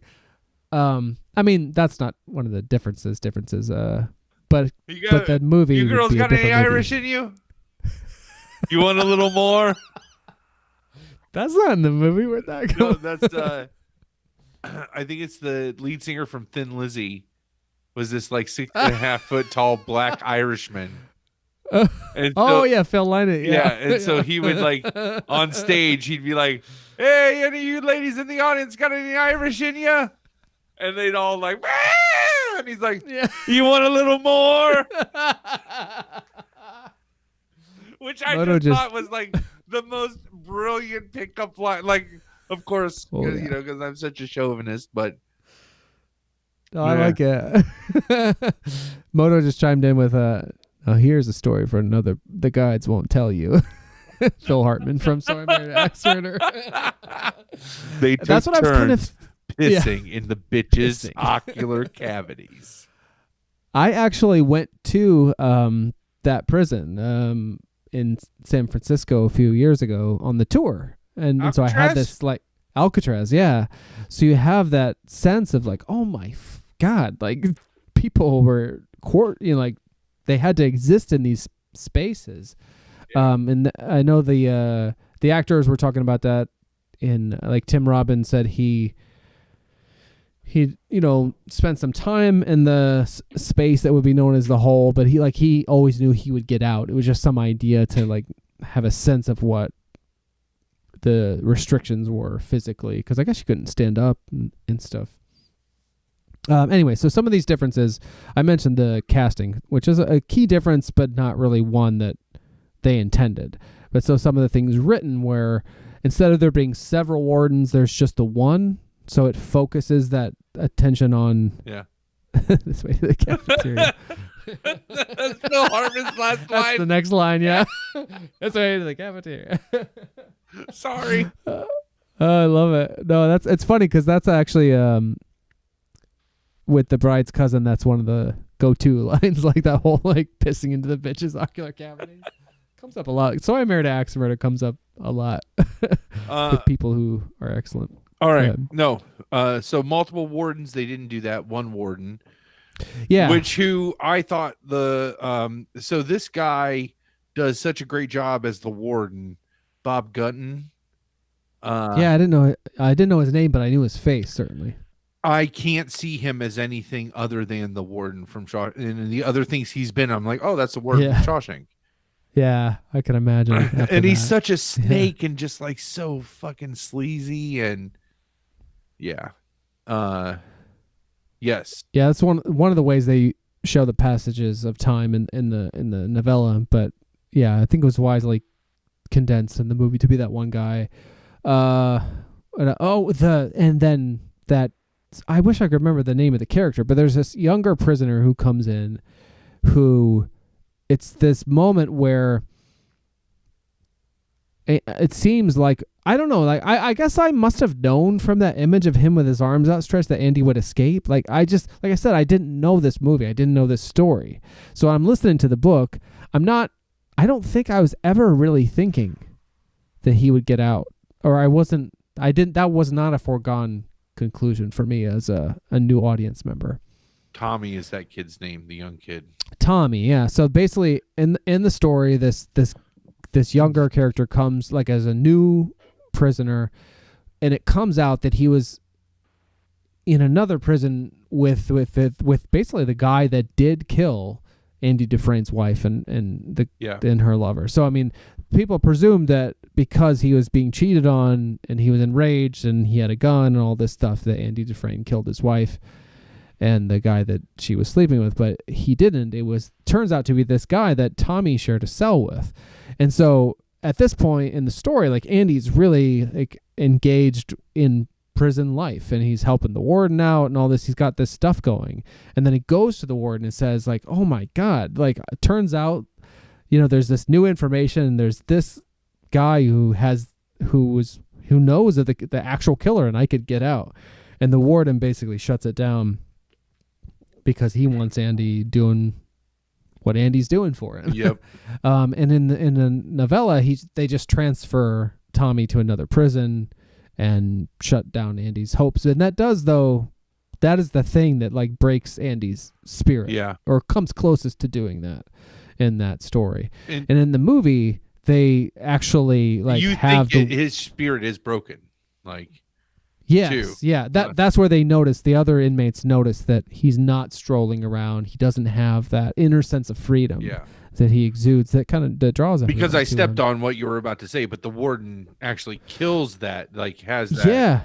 Killed in the movie, like he brings him outside, and he's like basically confirming the information. And as soon as he does, they have the key guard played by Clancy Brown shoot him. Yeah. And so as someone familiar with the novella but not yet the movie, I was shocked in that moment because it's a diversion from what happens. I was like, fuck, but it made perfect sense. Yeah. And they really set up that relationship in the movie more to I wouldn't say to mean something more to Andy, but to help that. They do a great job in the movie of crystallizing things that a novel can take its time with. Yeah. So like with the Clancy Brown character, and that the pivotal scene for Andy Dufresne is when he convinces that guard that he could help him and to not basically throw him off the roof. And it's one of the best scenes in the whole movie. Like, do you trust your wife? What'd you say to me, boy? Yes. Like, it just like, and he's holding him over, and just like all the other guys are looking at him, and not that he convinces him that he can help that guard. He convinces that guard, I'll only help you if you give us beer. That's what we want. 3 beers apiece for my buddies. Yep. He doesn't even drink them. And he doesn't even drink his share. And just I mean, again, goosebumps just thinking about that scene. It's one of those, and this movie is full of a lot of them, but it's one of those iconic scenes that doesn't have to be pointed out and doesn't have to be played on lists and shown over and over again. You watch a movie and it's one of those scenes that just stays with you. You know, it's like the DeLorean running into Doc and Marty at the mall. It's the first time that they see the dinosaurs on Jurassic Park. It's all these iconic things. And that scene, that whole scene, the way it plays out is just fantastic. I'm sure there were other big bad guards, right? Maybe not just the one that Clancy Brown played. I'm not super sure. Because it was the one that I don't remember him being as clearly defined a character in the novella. I don't remember that being the case. That there was necessarily a Captain Hadley character that was kind of like the henchman for the warden, right? Right. But man, what a great addition, though. Oh gosh, yeah. I mean, he's one of the great, I would say character actors, but I guess he could be otherwise too. I mean, for me, like I think of him as, actually, I first encountered him when I was a really young person, like seeing the movie called The Bride. Oh yeah. Funnily enough, which was a remake of The Bride of Frankenstein, a very loose remake, with Sting as the Frankenstein character, Jennifer Beals as kind of, I guess, would be the bride of Frankenstein, I guess he created. But the monster in that, and Warwick Davis plays a circus performer that monster encounters. But the monster is played by Clancy Brown, and so that's how I first encountered him. That actually, this might sound really funny to you, but that's one of the most like memorable Frankenstein monsters for me, because me too. The Bride was one of the movies that HBO would have in the summertime that they would just play over and over and over again. So I saw that a bunch of times. Awesome. And yeah. I know him, a Highlander, obviously. Oh, that was the other thing. The Kurgan. Yeah. That's indelible, that role. He was fucking amazing as that guy. And more recently, Lost, you know. Mm-hmm. I'm having a little bit of trouble remembering that part though. Who did he play in Lost? Was it a Dharma guy? He was a Dharma guy. He had the eye patch. Was he the one with the eye patch? He was the one. He was at one of the stations.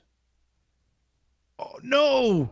He was the one that was in the hatch that brought Desmond in before Desmond and like recruited Desmond so that he could escape the island, essentially. Yes. Holy shit. Yeah. Yeah.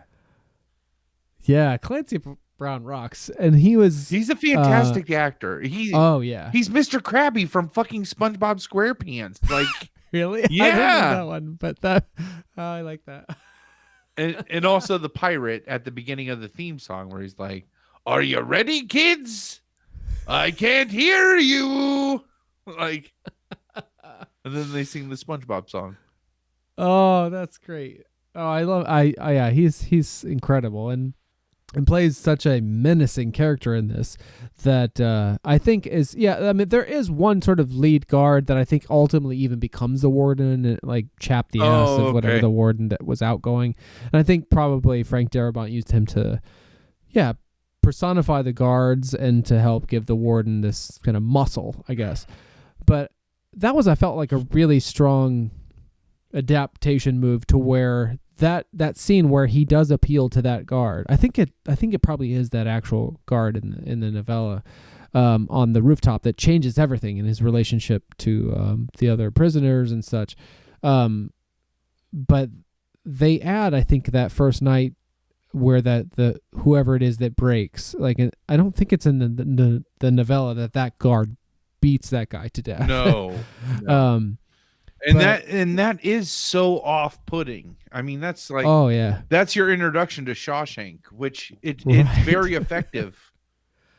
Yeah, it was, and it really sets up dramatically that guy as a guy to fear. Yeah, like so. Yep. I feel like that scene exists to give the dramatic weight to the rooftop scene, but it is different than the novella, and it was sort of an interesting note in the commentary that that Frank Darabont chose to play that in a wide shot, basically because like he was trying to evoke the Rodney King beating. He's like, there's something about seeing that from afar like that to him made it that much more upsetting, and he was trying to really also root it not so much in that character. Like, it was important dramatically for the character to be feared for that rooftop scene, etc., but also it was about the environment, about Shawshank, as that kind of fearful thing.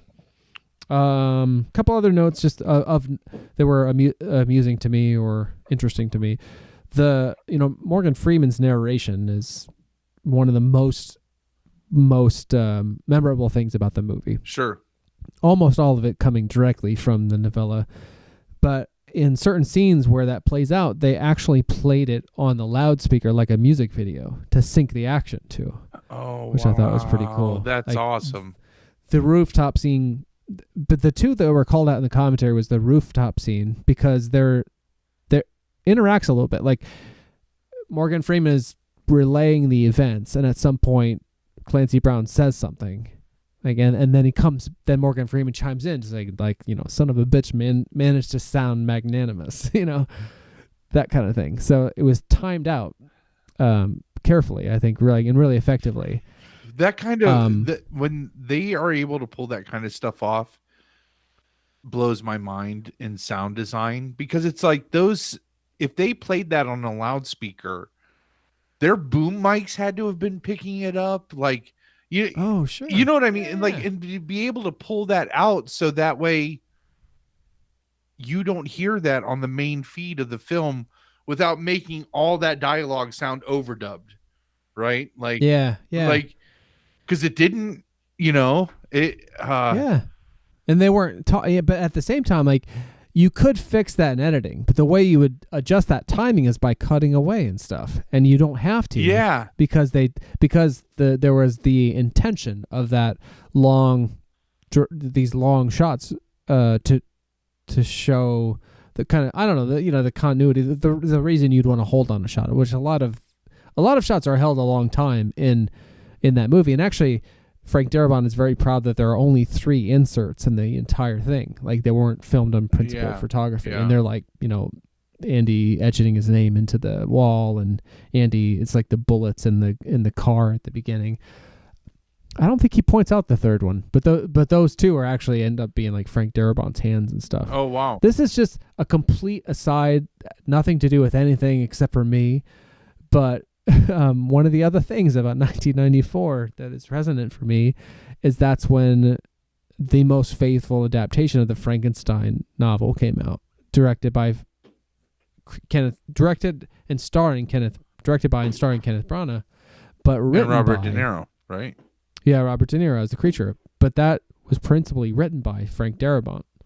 Oh, yeah, who has this sort of, and I'm so Frank Darabont and someone called Steph Lady, who has no other screen credits, who I'm not sure is a real person, in terms of like not a pseudonym for say Kenneth Branagh or something. Right. But I'm so interested to find out what the actual Frank Darabont draft of that script is, because too, like, there's one in that movie, there's one drastic differentiation from the Mary Shelley novel, which is when the Frankenstein monster makes good on his promise and is with Victor on his wedding night to kill his bride, to kill the bride of Frankenstein, as it were. In the 1994 movie, Victor Frankenstein tries to revive his murdered bride, because he knows how. Right. Which makes perfect dramatic sense. Like, that's like what he would do. I think, like, he knows how to bring her back to life. He would want to. So it seems to me like this great Frank Darabont leap of like bringing the page to the screen in spirit as well as like fact. Anyway, but that movie it's criticized a lot for a lot of things, and it came out basically 2 months after Shawshank, actually. But anyway, I was bringing up. I brought up his IMDb page just to take a look, and what's funny is, so he has The Woman in the Room, Buried Alive, The Night Shift Collection, which is direct-to-video, Shawshank Redemption. Oh, do you think the Night Shift Collection might be a direct-to-video collection of student films of that short story collection by Stephen King? 2 mini features from Stephen King's Night Shift Collection, The Woman in the Room and The Boogeyman. So it's just it's the release of his version of The Woman in the Room. Did he make The Boogeyman too? I'm fascinated. No. Oh, okay. Fair enough. Anyway, but those are all early. Shawshank Redemption, Green Mile, which also takes place in Shawshank Prison. Oh, yes. 1999, is that right? Yep. That's a 99. That's funny. 94, 99. The Majestic, Reigns, The Shield, and then The Mist, which is another amazing Stephen King adaptation. Highly recommend watching that in black and white as well, which on the Blu-ray you can watch it in black and white. That's shit. He finds it more terrifying in black and white than in color. Interesting. You shared The Mist with me, audio version, a while back, and in my chronology I think that's sort of messed up to where I passed it. So I'm sort of interested to go to The Mist sooner rather than later, because I was able to come across a cheap DVD version that had commentary by him and stuff. I know I have this audio version. Fantastic movie. It's really harsh. The ending is really super harsh. I'll try to prepare myself. But he also was the show, like this. I forget this a lot. He was the original showrunner for The Walking Dead. I think about that a lot, actually, because that show looms large in our household. Yeah, like that's the bride's favorite show. Like the bride gets Walking Dead drops, like from their like merch thing. Yeah, and she was mentioned on like the podcast that talks about The Walking Dead because she's like supports their Patreon. so we love that show around here. And I think about that a lot. Like, yeah, he was the one to develop it for television. Yeah. And I think about that in terms of like Stephen King too, because in a lot of ways it's the closest. It's not actually The Stand, but in some ways it is, you know? Yep. Anyway, it made sense to me that Frank Darabont, with all his Stephen King connections, connected to it and as much as he did not leave willingly from The Walking Dead. Right. It was like kind of, yeah. Is it acrimonious? Is that the right word? Yeah. Like, not good. The actors did not really get along with him, I guess, right? And we're citing I actually don't even know. I'm probably speaking out of turn. When do I ever do that? Like, but he was not like, yeah. I know he did not leave on good terms from that show. Like he very much so considered it his show. And then he was asked to leave it. And one wonders, I've heard that show has stagnated. In some people's eyes, it has stagnated. Yeah, the brides too. Like I'm oddly less critical of things. I don't know why I say. I mean, I guess I know why I say oddly, but I don't feel like taking 20 minutes to explain it. So I have accepted it much more. But there's the Negan storyline, which is like this super, like there's always like big bads on TV series or whatever, and The Walking Dead has this tremendous like backlog of, you know, comic books, ongoing comic books, on which the whole thing is based, like hundreds of issues. Yeah. And then the 100th issue introduces this really intimidating and horrible character called Negan. And when the television show, baseball the bat wielding, and that's horrible. And it's still the most horrific thing I've ever seen on television.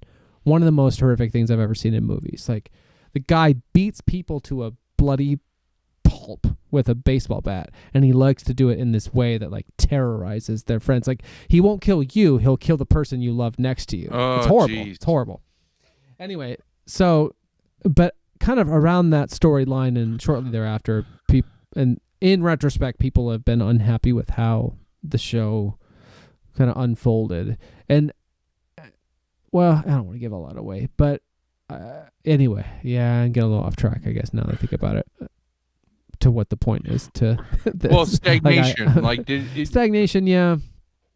Yeah, it's in the bride's eyes, she feels like it's stagnated a little bit. She agreed that there was one season, not the season where that all happened with Negan being introduced, but what they call the all-out war storyline, where Rick's group rallies against Negan. She felt was a bit drawn out. There's spoiler stuff too. Like ultimately, I think if you liked that show, it's very worthwhile to stick with all that. So I don't want to give things away. Too, like they did it with the governor, and they did it. I feel like. Oh yeah, they would repeat certain cycles. Yeah, I feel like they've kind of broken out of those cycles. When the Negan thing happened, I was so upset about how horrible. And like it felt like this sort of pornographic violence, and terrorization of the audience that I was upset about. But I had such an investment in that show and I guess a trust with the creative team that was working at that point. That was like, I know they're doing this for a reason. I know they're not just like haunting my dreams to fuck with me. Like I know that why they're doing this is like why you would have the brutal beating at the beginning of Shawshank, so that it has meaning later. Yeah. And I felt with The Walking Dead that the meaning would be something to do with like how that kind of violence is not, whether that be like how you overcome that adversary or whatever, would not be the way. And I felt like they did do that. Yeah. And I felt confident at the time that they were moving somewhere, and they are. And then they have a new showrunner now, and that is still a really good show. Third showrunner, right? That sounds right. Yeah, the one who had been at the helm, Scott M. Gimple, so often referred to as Scott M. Gimple. That's why I stuttered. He is now, so now that they have this spinoff show, Fear the Walking Dead, he is kind of more at the helm of the whole ship, and now one of the early, I don't know if it was like one of the early regular writers, Angela Kang, I think is her name, is now the showrunner for Walking Dead. There's a showrunner for Fear the Walking Dead, and Scott M. Gimple sort of oversees everything. And Robert Kirkman, still involved, the creator, still fucking writing Walking Dead books, like far ahead of the series. Anyway, but yeah, like Frank Darabont had his hand in this as well. And so just to try to wrap this up, there's the narration. He wrote the script in 8 weeks, which was like really condensed. He said like he was in it to win it, as it were, but like really focused in a short burst of time. He have this random note that Randall Stevens is the alias for Andy, like the one that he had the fake identity set up for.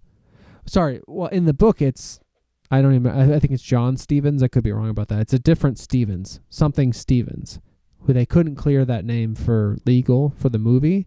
So they changed it to Randall Stevens, and Frank Darabont verified that it was in honor of Randall Flagg. Oh, man, that's awesome. Yeah, it's kind of fun. And just in the resonates in the Stephen King universe, which is awesome. Oh, exactly. Frank Darabont said that he watched Goodfellas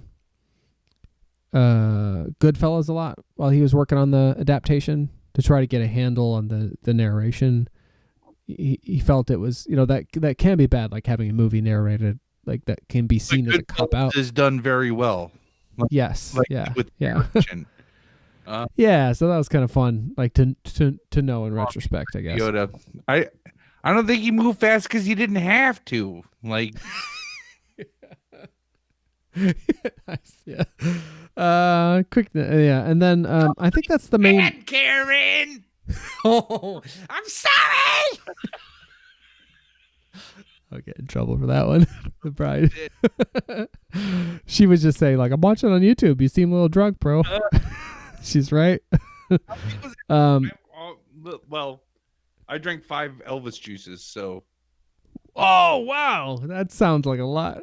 All right. 2 more things for Shawshank, and then we'll one being the last sort of major departure from the book, though it is present in the book, it's just realized differently in the movie, which is the whole Brooks storyline, the older man who ran the library. That was not the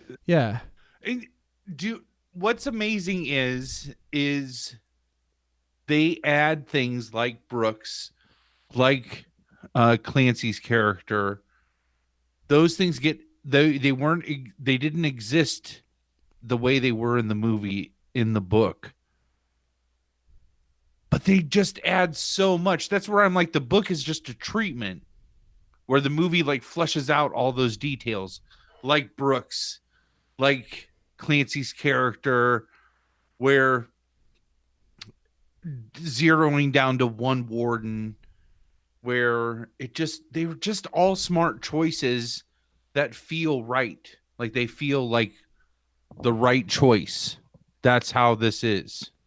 Yeah, it's like in service of the book in the adaptation somehow. Like instead of like trying to adjust it, like I just saw The Crow last night on that big screen, and some of what I saw was like kind of flaws. And I won't necessarily get into it, but like certain translations to the cinema as opposed to the book that I became much more familiar with. I saw those differences in a lot of ways as like, I guess bad things, just put quickly. But Frank Darabont's adaptation of Shawshank, all of those things are so much in keeping in the spirit of the book and actually translating it better somehow to the screen than just the literal translation could have been. They make sense. You're just like, that it feels organic. The changes that he makes feel organic to the story that's being told. Yeah. Right. Like, and they actually enhance it. Like the Brooks thing. So there's this older gentleman who runs the library before Andy is reassigned to the library, where he, I think they said he's like a paragraph in the book, but in the movie, he's this older gentleman given a very prominent role who basically personifies this institutionalization. Yeah. The idea Hard of work. institutional, like, so you have, do you feel you've been, what's the question they keep asking him at rehabilitated? Rehabilitated.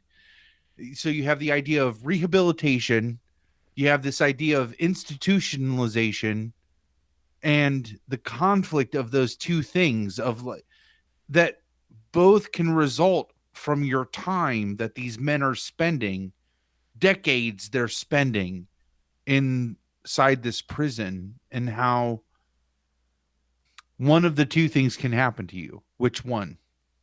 And that's where you can either get busy living or get busy dying. Or that's what ultimately what your choice is while you're in prison. Which they present really well in the movie, because ultimately in the book, that whole idea of institutionalization is only sort of talked about through Red's experience when he gets out. Yeah. He's like, I was only permitted to like piss at certain points of the day. Like I couldn't figure out how to exist on the outside, basically. The bed was too big. I'd wake up feeling like I was falling or something like that. All these things of translating his experience as someone who'd been in incarceration for so many years and then suddenly set out into the world, didn't know how to function. So in the movie, though, they use this character of Brooks as this much older man who basically gets set free at a certain point, goes out into the world, writes a letter back to the guys. That they're able to use the Stephen King narration, kind of basically cribbed from what he would have had Red say in the later part of the book about trying to exist in the straight world, and ultimately deciding to end his own life, to hang himself in his halfway house, before in the movie carving out on the wall, Brooks was here. So then what's nice is that they tag that up with like a kind of a resolution of that, where it's all Red in the book, but in the movie, when Red gets out, he has Brooks's example to kind of contrast his. Yeah. And he decides, he scribbles next to Brooks's name in the same halfway house, and so was Red. But Red decides to choose to get busy living, as the saying goes in the book, and he goes and fights Andy. Yeah. And that's the last sort of added scene is in the book. It ends with that thing of like Red saying like, I hope that the Pacific Ocean is as blue as it is in my dreams. I hope. And then they didn't shoot it. Just briefly, anecdotally, this is a studio note, a Castle Rock studio note that Frank Darabont heeded, which was like, we want to see these guys get together. Like it was supposed to end with Red on the bus, I hope. But they added some extra photography to go back and shoot them in the beach in Mexico, actually reuniting and embracing. And Frank Darabont didn't want to do it at first, but the studio executive, I can't remember her name, but she was basically like, you have final cut. We're not putting it in print, but like, we're not going to make you use anything. We just want you to see this through. If you don't like it, you don't have to use it. But he did like it, and he did use it. And it's one of the things you remember most is actually getting to see Red and Andy like over the top cheesy. No, it feels so good. Yeah, it's so awesome. It's like, it's this perfect closure. It's like you watch both these characters give 20 years of their life to a horrific environment that literally chews up men and spits them out. Unless they refuse that, like that sort of defiance of Andy and that turning up the music or whatever, just refusing to let that small part of him be caged, as it were. And you get to the visual of that. The reason why it's so important that is in the movie is that's the payoff. You need to see it. You need to confirm that all of that pain and suffering was worth it. You know? Yeah. And basically Andy taught Red to believe. Like you see that those parole hearings are not in the book either, and as they were. Yeah. But there's this lovely progression of him going from like so insecure and hoping that they'll pardon him, to then like the second one, him being like, they're not going to do it, so he doesn't even bother, to the third one be like, fuck you, I don't even give a shit. And that's when they finally let him out. Yeah. You ask me how I've been rehabilitated? Frankly, I don't give a shit. Yeah. He literally says that to the parole board and they parole him. Yeah. Fuck. But I'll basically say that like Shawshank Redemption was the one movie that people would be most incredulous that I hadn't seen over the years. They would just be offended and all that. And all the reasons that it has persisted and been elevated in our collective consciousness as this like great movie were the reasons of like word of mouth of like why this movie will add something to your life and why you should see it. And I always knew that I should, and I'm glad I finally had this opportunity to do so. Oh, awesome. It lived up to it on all levels. Yeah. At times, like what I realized was there were certain moments that felt like I was watching this important movie. Like there are certain scenes where like the music kind of swelled, and it at this sort of distance, I was like, oh, that's a little bit too much movie. We're making a movie trying to make a point. Yeah. that having not come to it at the time, and in retrospect, didn't work as well for me, but the whole thing worked like gangbusters. And I found that like it really helped crystallize this thing that I've been feeling in making the nonfiction films that I do for my day job and all this. Like music in movies can often be most powerful when it's not accompanied with dialogue, because it's often like trying to dictate how you feel about something. And so if music is trying to pull you in one way, and then the music and then the dialogue is pulling you or trying to achieve its own thing, when the music is really bolstering that in this way of like, oh, this is important, sometimes if you come to it in the wrong state of mind, you're like, fuck you. Like, let me decide for myself. So I guess what I'm saying is like my one criticism of that whole movie in 25 years of retrospective is like the parts that worked best for me was when the dialogue was doing the dialogue thing and the music was doing the music thing. In particular, the most moving scene to me, two most moving scenes, were where Andy cranked up the opera to the PA, and the end where there's no dialogue and he and Redden are reunited. Those are the two moments that like choked me up beyond words.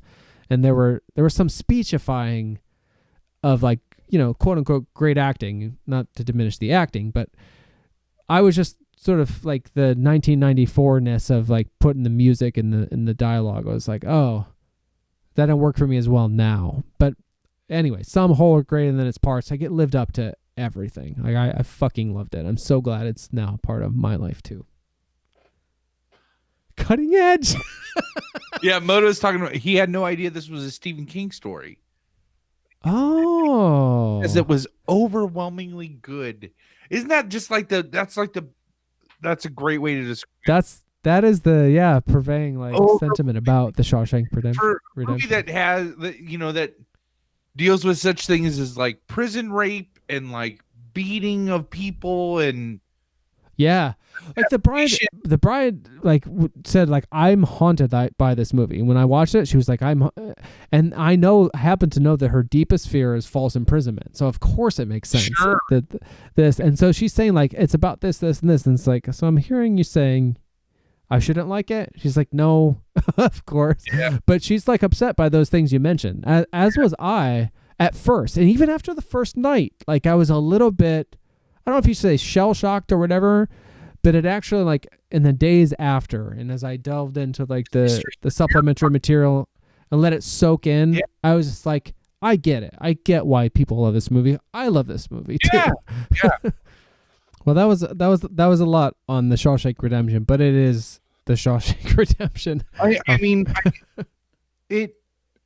I remember the first time I heard that Shawshank Redemption had overcome Citizen Kane in like the #1 viewer voted movie on IMDb. And all of those words put together, and I was just like, no.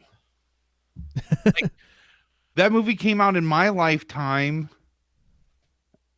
I remember watching it on video. Like, there's no way that it's that movie. It's not artsy enough, right? But now I look back and it's just like, it is just brilliant storytelling, brilliant filmmaking. Yeah, makes me. Yeah, it's very. I could like just like meet Frank Darabont, because I bet his creative process is just amazing to watch. But it's very like classical Hollywood. Like it's very like you can tell that he is a fan of Frank Capra. Yeah. And that kind of like It's a Wonderful Life, which was another like What's a Wonderful Life? I brought that up because Tim Robbins brings up a few movies that were not successful in their initial release that went on to become beloved.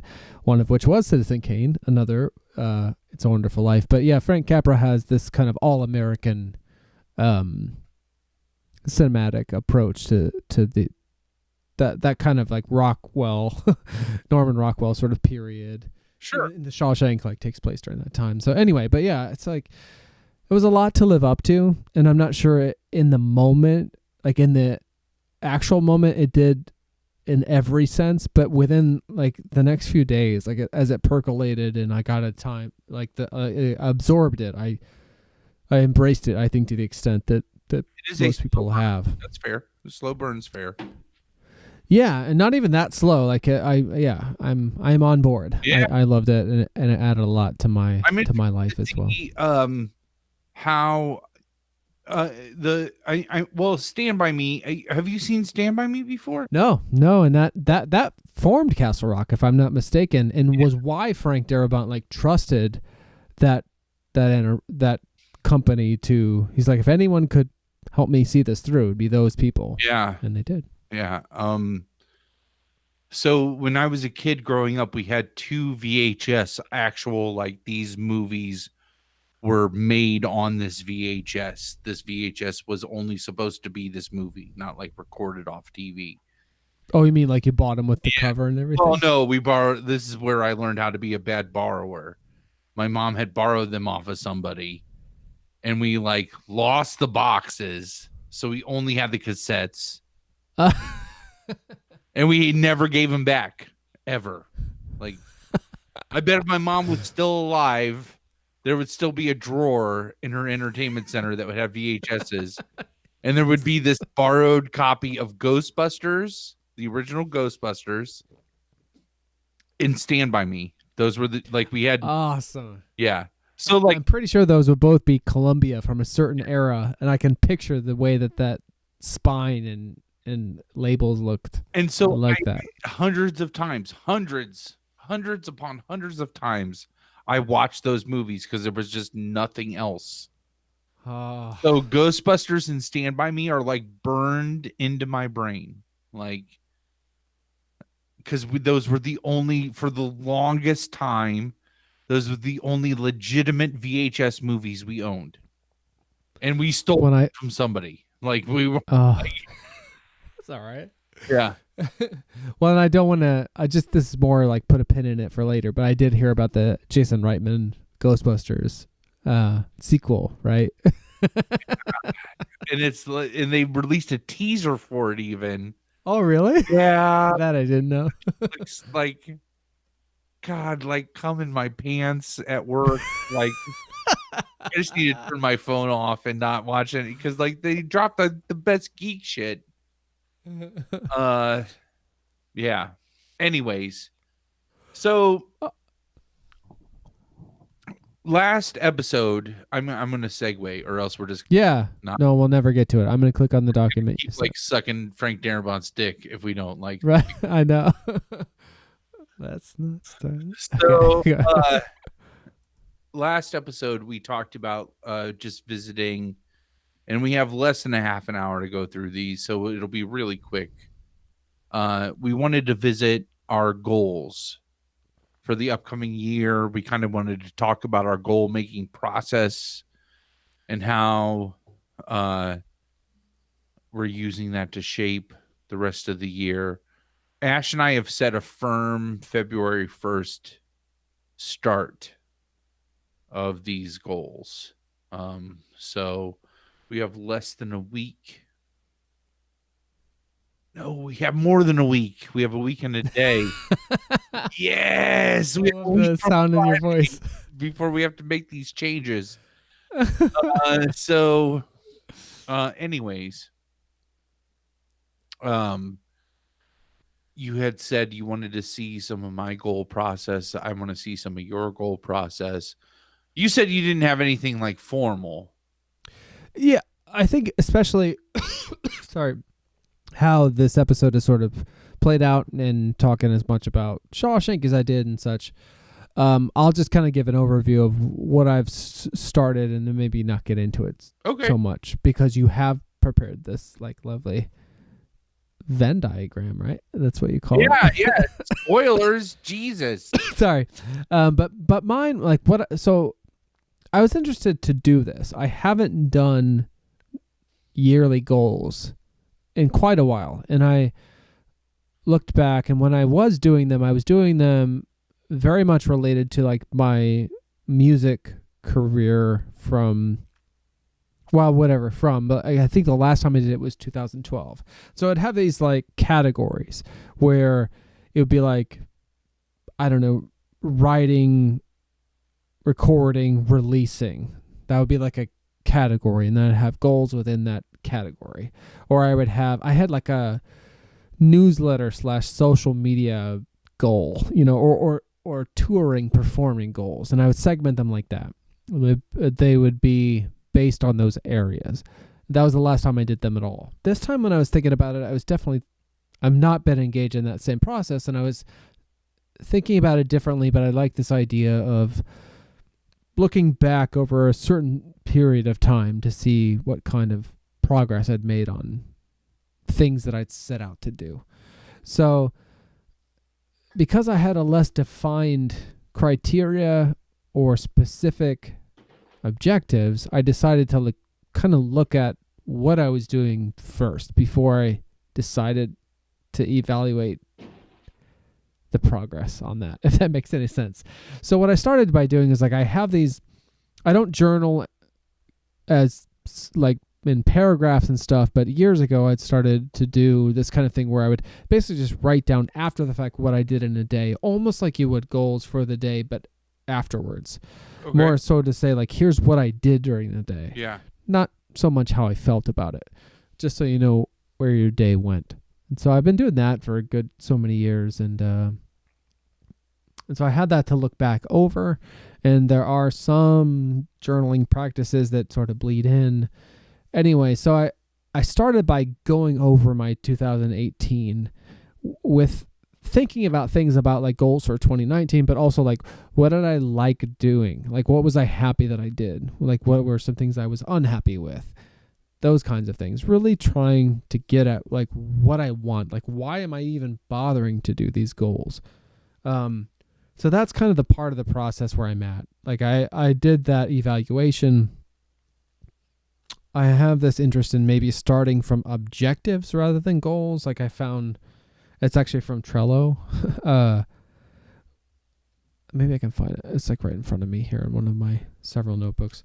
But it's like starting with the objective and then getting at tactics to get at it. So like maybe the objective, this is random, like what they're saying, increase organic traffic by X%. But then on the right are possible tactics about how you might achieve that objective. Where, well, that doesn't make good sense in presenting it that way. But it's actually a sort of. I mean, that's like what I call action steps. Like yes, it's kind of like reversed to where you figure out what you really want, and then you reverse engineer it. You reverse engineer it based on.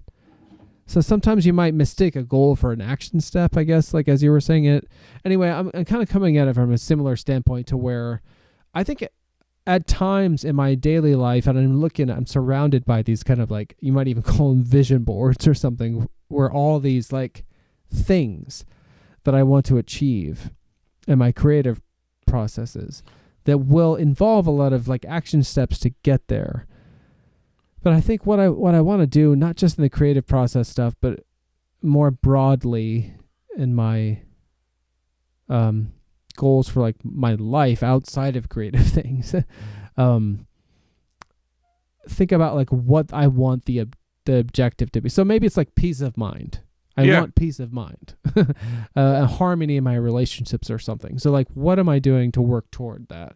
So for me, that's a little bit of a reversal of like starting with what I want the outcome to be and stepping back to those things that I think will bring me toward that outcome. In case... No, I think does that make sense? Like, I think the steps for me... I look at goals. Yeah, like they might be the opposite in terms of... I want to look at like, what's it going to take to get there? That's what you need to focus on, because that's... Yeah. I think for me, though, it's easy to get lost in thinking that the work, the steps are somehow more important than the objective, if that makes sense. That's where I'm a little bit behind the process, I think, for where you might be. Because I think for me, thinking like, I should do this. So like in terms of like when I evaluated my 2018, what am I happy about? What am I unhappy about? Like one of the things I was happy about is that I took so much time out to try to better my mental state. But the actual things that I did to do that were like multiple. Like I went to therapy. I did about all these different things in service of that ultimate outcome, or like ultimate goal. But I don't think I would have set that goal in the same way. Like I don't think I would have said or I don't think I would necessarily even say now in 2019 I'm looking to achieve peace of mind. I think I might say like I want to go to therapy. The difference there being one is like a means to the other. Yeah. So I guess that's where I'm a little bit behind. So that's why I'm not going to take up as much time with those things, because I'm still kind of working on them. But that's where I'm at. And that's one of the reasons why I wanted to talk about this more, because I think it'd be nice to be held accountable to what's the difference, like or just to have an excuse to think about what's the difference between like, I think the hardest thing is like, what do you want? What do I actually want? Not what do I think I want?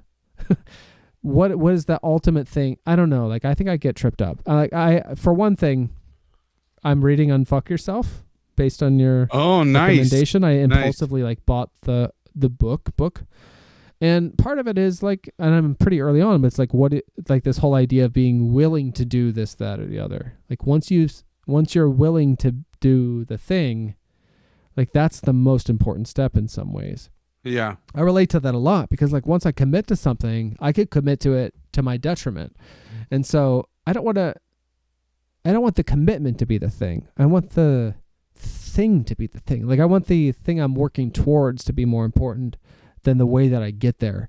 And I think for me, the thing is to be more critical or evaluating the way that I get there sometimes. Sure. Anyway, it's confusing to talk about, but I think that's sort of my main contribution. That makes sense, and it sounds like what I tried to achieve with this Venn diagram.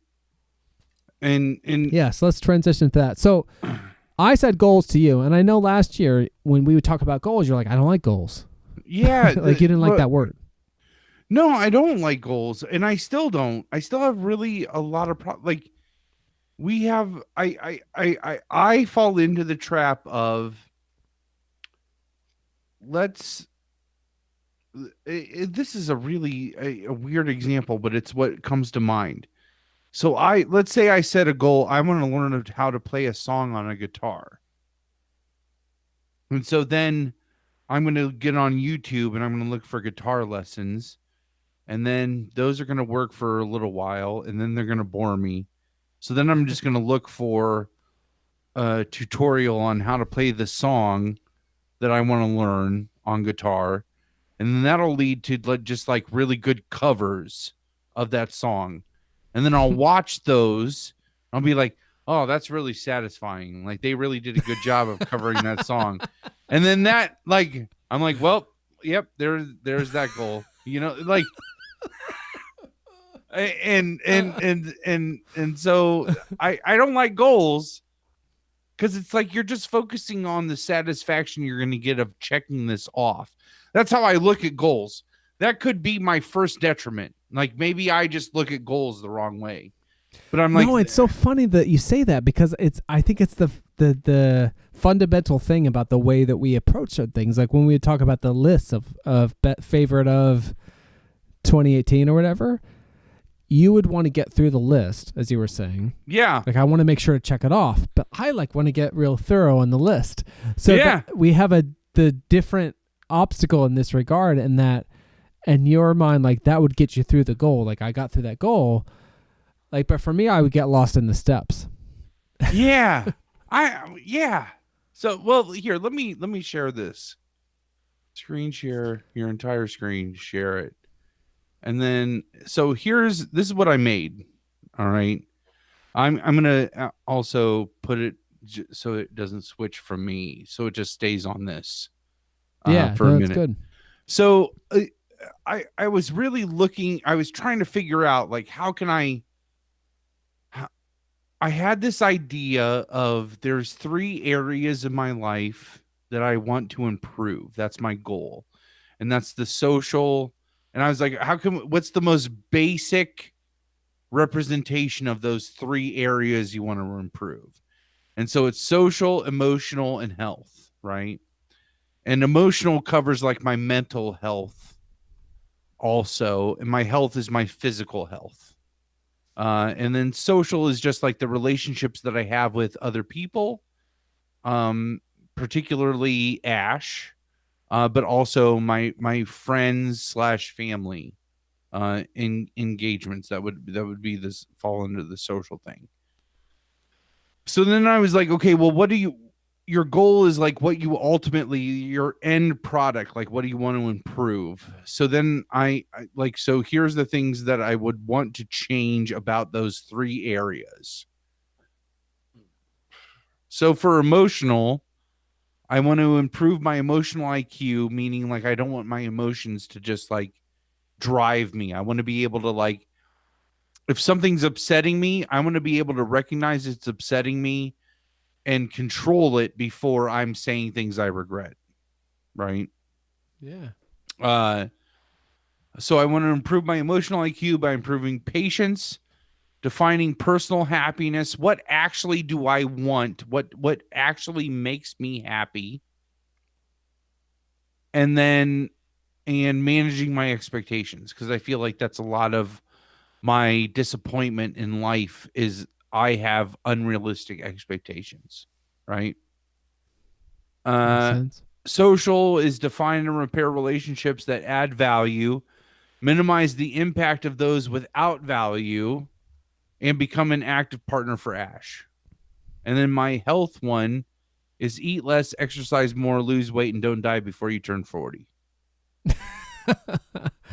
So those are my 3 general goals, and they're really like, they are unimportant. They're not smart goals. They're not really, they're very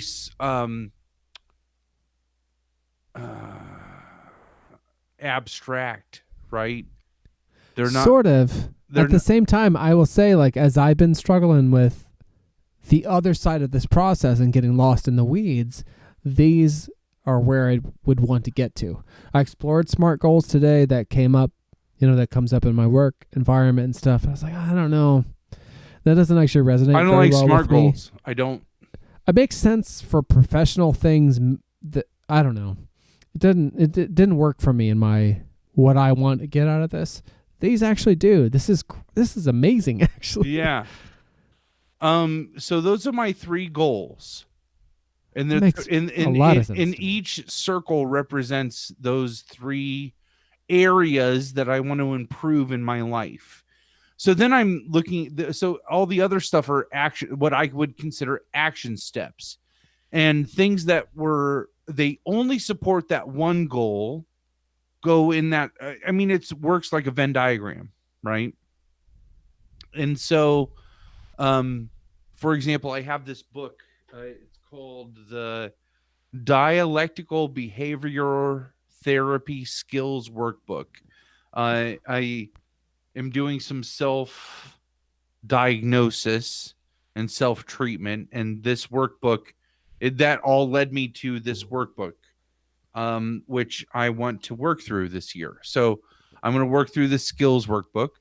I want to revisit my meditation practices. I want to find a counselor and therapist so I have somebody that I can talk to. And I want to do something in the shop every day because I find a lot of positive satisfaction in doing something in my wood shop. Right. Yeah, that makes a lot of sense. So these are all they're all actionable things that I can say, did you do this today? When was the last time you remember actually doing this thing? Right. Yeah. And so the Venn diagram thing breaks down. So I'm not going to read each one of these things, but for example, so the emotional and the well, let's do the social and the health circle. There's not many of them. You could read them. Yeah, but okay. Whichever ones you want to. Well, okay, so the social one, so the ones that are exclusive to social are volunteer somewhere. I want to find some way that I can volunteer, that I can provide some service. I thought about maybe volunteering at hospice. There's a hospice center that's really close to us. Wow, that's an intense one. Holy cow! Yeah, I know, but it's also like, who wants to die alone? You know what I mean? Like, oh, a little bit. But I've also, like, my wife teaches a helping profession, and we spoke, like, recently. We reconnected with one of her former students, talking about where this person is hoping to go, and there were parts of that hospice care that she was interested in that made a lot of sense with certain other parts of her personality. And yeah, it's sort of interesting that comes up, I guess, because it takes a special person to be able to do that, to want to engage with that, but there probably is not necessarily a more rewarding sphere of public service. It's rewarding. It's rewarding in the sense that you are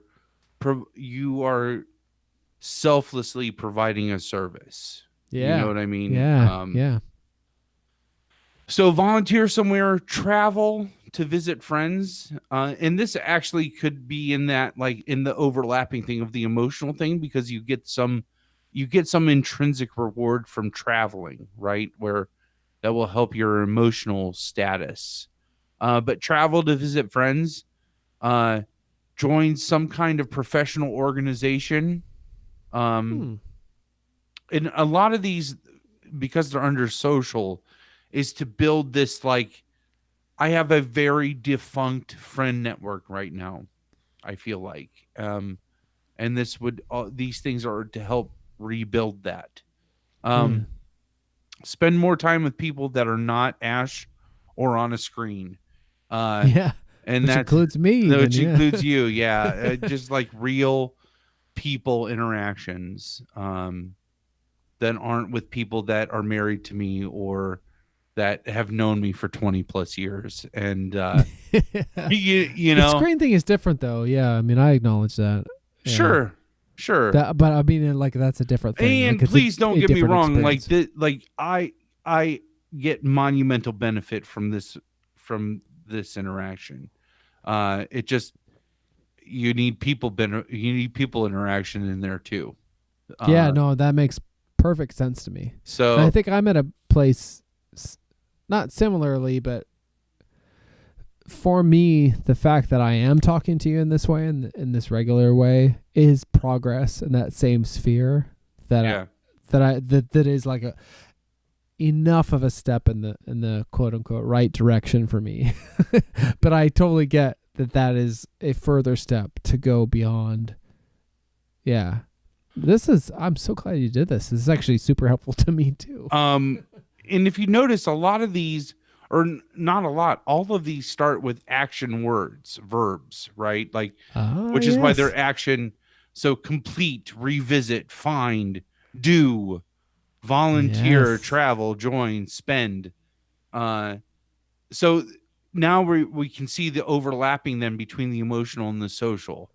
So explore couple counseling with Ash, because that's going to improve my relationship with her as well as help with my emotional. solicit help when needed from those who can provide. I have a bad problem with that. I would rather just let disappointment happen than ask for help. So, and I need to improve that. Explore Overeaters Anonymous membership, which could really be, I guess that might be all three as well. But I know that with smoking, I found that that class really helped a lot. So maybe if my health is a big focus for this year, maybe Overeaters Anonymous might help be a similar benefit. We have then the last one is my health circle. And the exclusive ones to that are track calories, exercise and weight, perform some physical activity every day, weigh yourself every week and take progress photos, and then listen to my body. And sorry, I'm laughing a little bit because I just hear JCVD in my mind from the exercise video that I did with him. He goes, "You have to listen to your body." Yeah, and your body will listen to you. and the rationale behind that is I really have a problem with. I just woke up, so I need to eat breakfast. It's noon, so I need to eat lunch. It's dinner, it's after work, so now I need to eat dinner. And I might not necessarily be hungry during those times. So just listening to my body and not eating just because I feel like I'm supposed to. And then the overlap between the emotional and the health would be like celebrate all victories, break up with food, which is a big one, and then use exercise to relieve stress. Where are these? I'm not seeing these. Oh, I'm sorry. Right up here at the top. I got it. Yeah. Okay. And then between the social and the health, I had exercise with friends, inspire others and help them succeed, and then find social outlets that do not revolve around eating/drinking. Nice.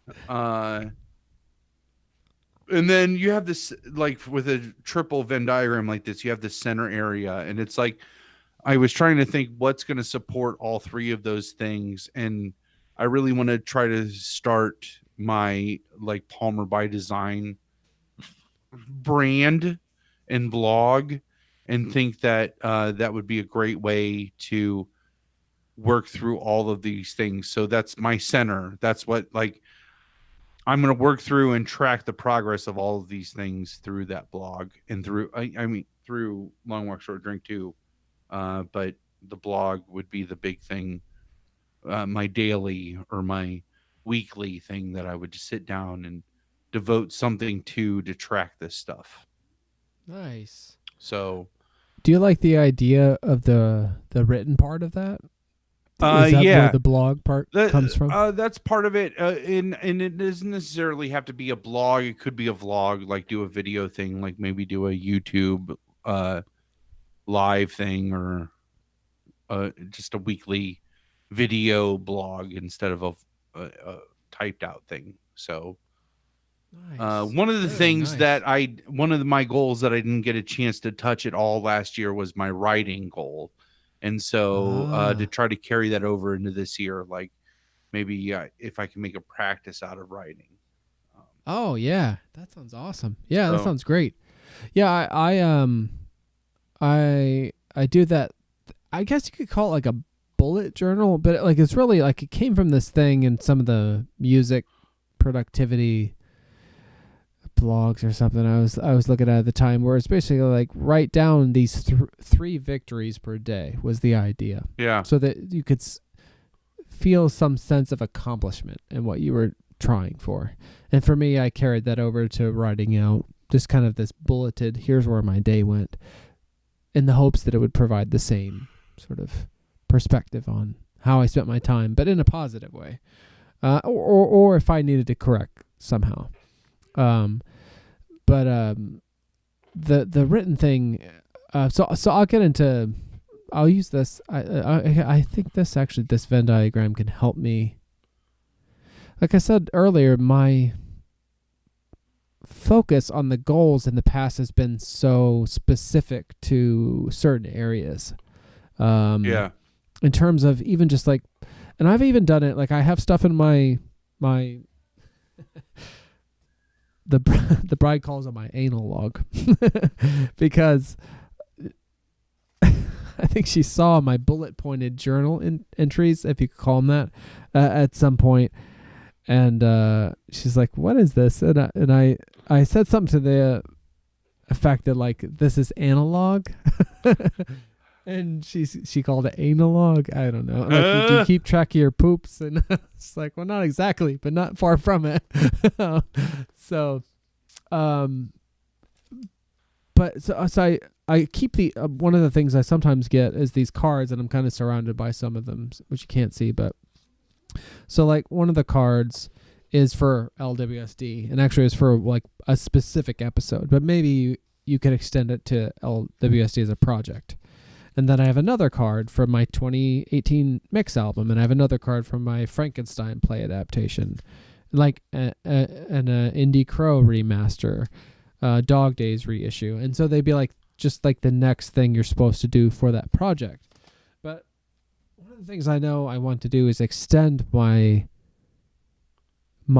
goals or my awareness to more than just these projects. And of course then like I have a full-time job that has its whole fucking goals too, but like I don't even acknowledge that because that's like for somebody else. But maybe part of it too is incorporating that somehow. Anyway, so the way that you broken this down by emotional, social, and health is very helpful. I know health is one of them, and I've made real strides in the last couple of years with that progressively, but I know that it's been based on different goals or metrics than in the past, and it's been successful because of the way that I've looked at it differently. Yeah. So one of the things I can't find it right now. I've a bunch of notebooks in front of me, but there was this thing where like I wrote down something I wish I could find. I'll share it next week or next time we talk. But it had to do with like something kind of specific based around like I want to like feel better. Yeah. And I want to stop this because I want this. Like the goals were based around these more. It wasn't project based, you know what I mean? And it wasn't what I thought that project might get me or whatever. Like it was based around this other thing. And I wrote it down, and like a year later, like in a way it was like next year at this time, but I completely forgot about it. And when I went back over my analog for 2018, like I hit that thing. I was like, holy shit, like I literally did that. I did exactly that, what I wrote down. Yeah. But I'm starting to connect more that it's not so much about, it has to kind of come from from the Unfuck Yourself book, like this willingness place. Yeah. Like once you commit to that willingness in this real way, it can result in real change, but that fundamental choice is important. And so I'm finding for me that my goals have been sort of sometimes differently outlined than I feel like I could approach it in a different way. And so I'm working on that. I've already been working on that. And your approach that you shared today has helped like further, I think, where I want that to be.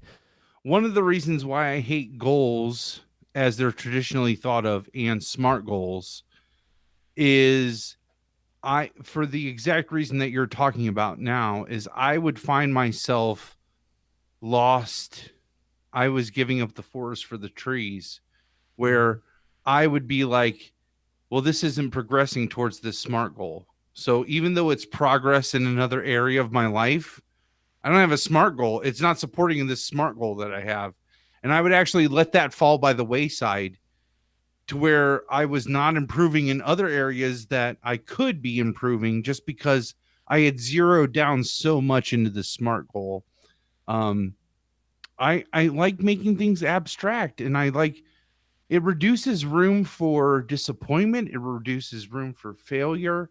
if I can show growth in any one of those 3 areas by this time next year, by this time in 2020, it will be worth it, in my opinion. I improved. And that's the only one that matters in this kind of thing. Yeah. This kind of personal goals, like your own appraisal of what you're going for and where you are in relation to that.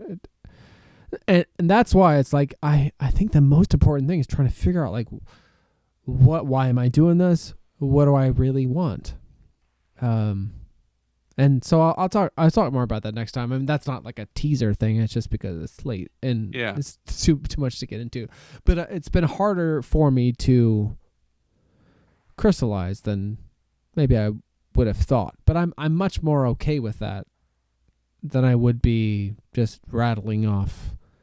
I wouldn't say empty goals, but I'm looking for more substantive. Well, your goals should be based on need. And it's like, I identified those 3 areas are areas that I find lacking in my life right now. Yeah. I need to improve my health. I need to improve my social life, and I need to improve my own emotional, like mental health. Right. And that's what emotional encompasses. Yeah. I like those categorizations as opposed to what I've had in the past in terms of I outlined them. I'm like touring, like touring live performance or like social media newsletter or like releasing the other, like those made a lot of sense at the time and they were very helpful in what I was going for, but they don't relate to what I'm living with today now and what would be helpful to me now. Right. So I need to reevaluate what those categories are for me. So I think that's a really helpful thing I'll take from tonight to the work that I have been doing, like to figure out how I can take that information of like what I want to, like basically I took inventory, like what did I really like doing when I looked back over my year and what I wrote down, like what was I happy about, what would I like to change, what's within my control to change. Right. But evaluate it from the perspective of like what would make me happy, not any other perspective. And that's one of the things I like too. It's like this idea of like what it might be this goal that I think I want, but maybe I can reach the outcome of that goal. That's what I was talking about. Outcomes first is something that I would like to shift to. Because maybe I can feel that outcome through a different means than I think what I would have termed a goal. I don't know if that makes sense, but you know, like with that whole crow thing, like I'd like, what does it really come down to of if I were to make some sort of new digital thing of that old movie? Right. The ultimate goal of that is I would like to have a thing that I could watch and enjoy like that time of my life and not feel some sort of like just some sort of high, like where does that come from? You know what I mean? And I will say that even since we last talked about that, I'm less focused on like, oh, I should do that. I more have a little bit of peace in the idea that I could do that. Yeah. If that makes any sense. So, but it's like getting to the root of that and trying to like parse that into these other things. But definitely for me in the past, it's always been about like what I laid out before, these different cards, these different projects, and evaluating it based on that. And I will say the last time I did this was 2012. I had a health goal. But I didn't make any progress on that in any measurable kind of noticeable way from 2012 to 2018. In 2018, I did. And I could tell you now, based on my going back through objectively, like, why was it different then? Like, and some of it's like real cut and dry, but other parts of it are not.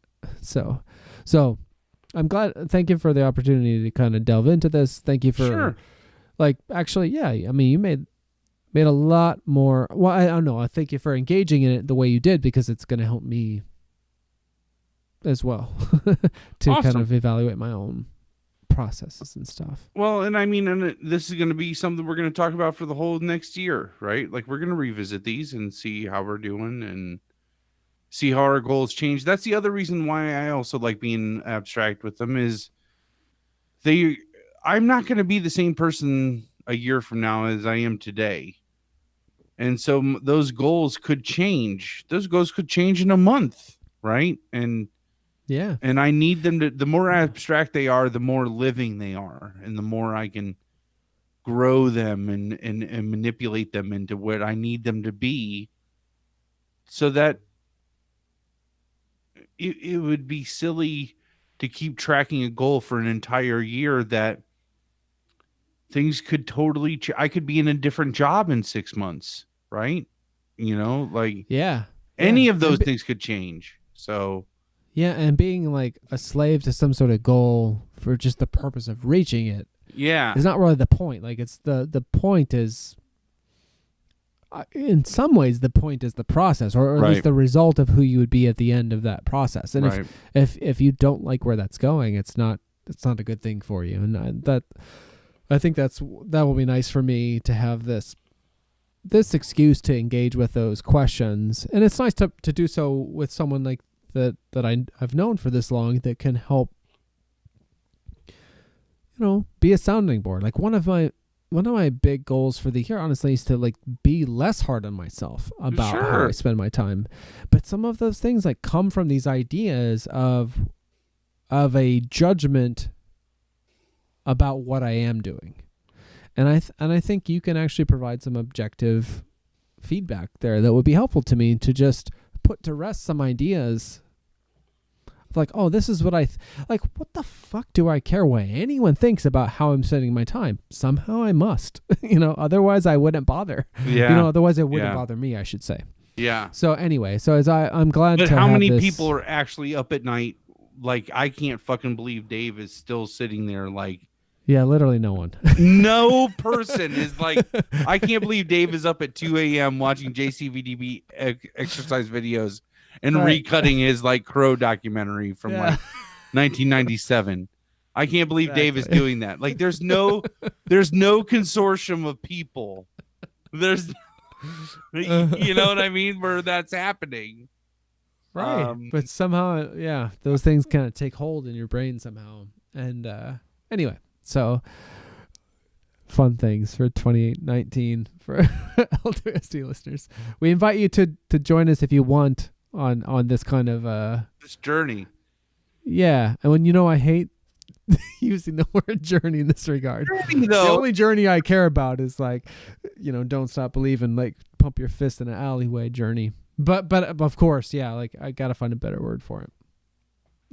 Voyage. We're on a voyage. I'll figure something out. Change. Yeah. Path. I don't know. Yeah. But in any event, like, thank you for listening to us. Thank you, Palmer, for listening to me and for giving me this opportunity to examine these things. Anytime. I'm always here to listen to you. Do me a favor, everyone, if you're listening to this, make sure you're subscribed over at YouTube. We are at 75 subscribers right now. Isn't that crazy? Like, I will say that a concrete goal for 2019 would be to reach that 100 subscribers. Oh, it would be so as to reach. Yeah, it's not just the number. Like, the ultimate goal is to get our unique URL, and the action step would be for you to subscribe, whoever you are. Absolutely. So if you're listening to this and you're not subscribed over on YouTube, do us a favor. Head over to youtube.com, search Long Walk Short Drink, subscribe to our channel, ring the bell. That way you'll get notified. We record all of these live. Moto is here every week. Him, J-Ro, Broadman. Who else we have regular? Well, Tweaky is often here, but his days off have changed. Yeah. So like he listens on breaks. So we have this live contingency that we record these live and broadcast them while we're recording them. You could see the whole conversation. Or you might be listening to this on an actual podcast episode, like from iTunes or Stitcher. Go to your favorite iTunes or your favorite podcasting app. Dave does a really great job of trimming these down and putting out the audio versions of these conversations as well for our podcast episodes. Head over to audibletrial.com/LWSD. Download your favorite audiobook. Highly recommend. It was on my best of 2018. Unfuck Yourself. How are you liking it so far? Are you like... I am liking it. Yeah, I'm happy. I mean, I love audiobooks, and I'm sort of sad at times that I'm not hearing this guy's Scottish accent, but I am sitting down with this particular one and highlighting things and stuff. And so I'm liking it so far. Good. I really feel like it a lot of the self-help books I read last year had the same kind of message, just like don't give a fuck, shrug it off, and just keep going. It's kind of like the overall message. But Unfuck Yourself really, I feel like, did the best job of conveying it. Yeah, so far so good. Check that out. Follow us at Twitter at LWSD Pod. You can always email us at lwsdpod@gmail.com. Other than that, head over to your favorite podcasting. I already said that, and subscribe. I just discovered today. I was messing around on the podcasting platform. I sometimes listen on, and I listen to podcasts generally on my iPhone on the Apple Podcast platform. But like you can click show full description or whatever it is, show notes. Like you can hit a thing and like it will show you like a Word document, and you can click on like the description links. It's magic. So we're saying all these things, but if you go over to your podcast app, you can see it in print and hit a button that says like go to audibletrial.com, and you'll be there. And then you can just enter that free book. Like I know it's probably obvious, to most people, but I didn't figure it out till today that was an option. So awesome. But yeah, do all those things. Thank you so much to our 2 viewers who stuck with us this whole time. We were up to 5 at one point in time, which was great. Oh, that's cool. Yeah. All right, man. Well, I'm going to get off here. Ash made brownies. I am so excited to go get a brownie before bed. Yeah. God. It's so awesome. That's amazing. I know. Before February 1st is our deadline. That's when everything changes. Oh, that's right. So, all right. Love you, buddy. Love you, long walkers. Thanks for joining us. I love you, sir. Yep. And I will catch you on the flip side, man. All right. Cheers, everybody. Good night. Good night.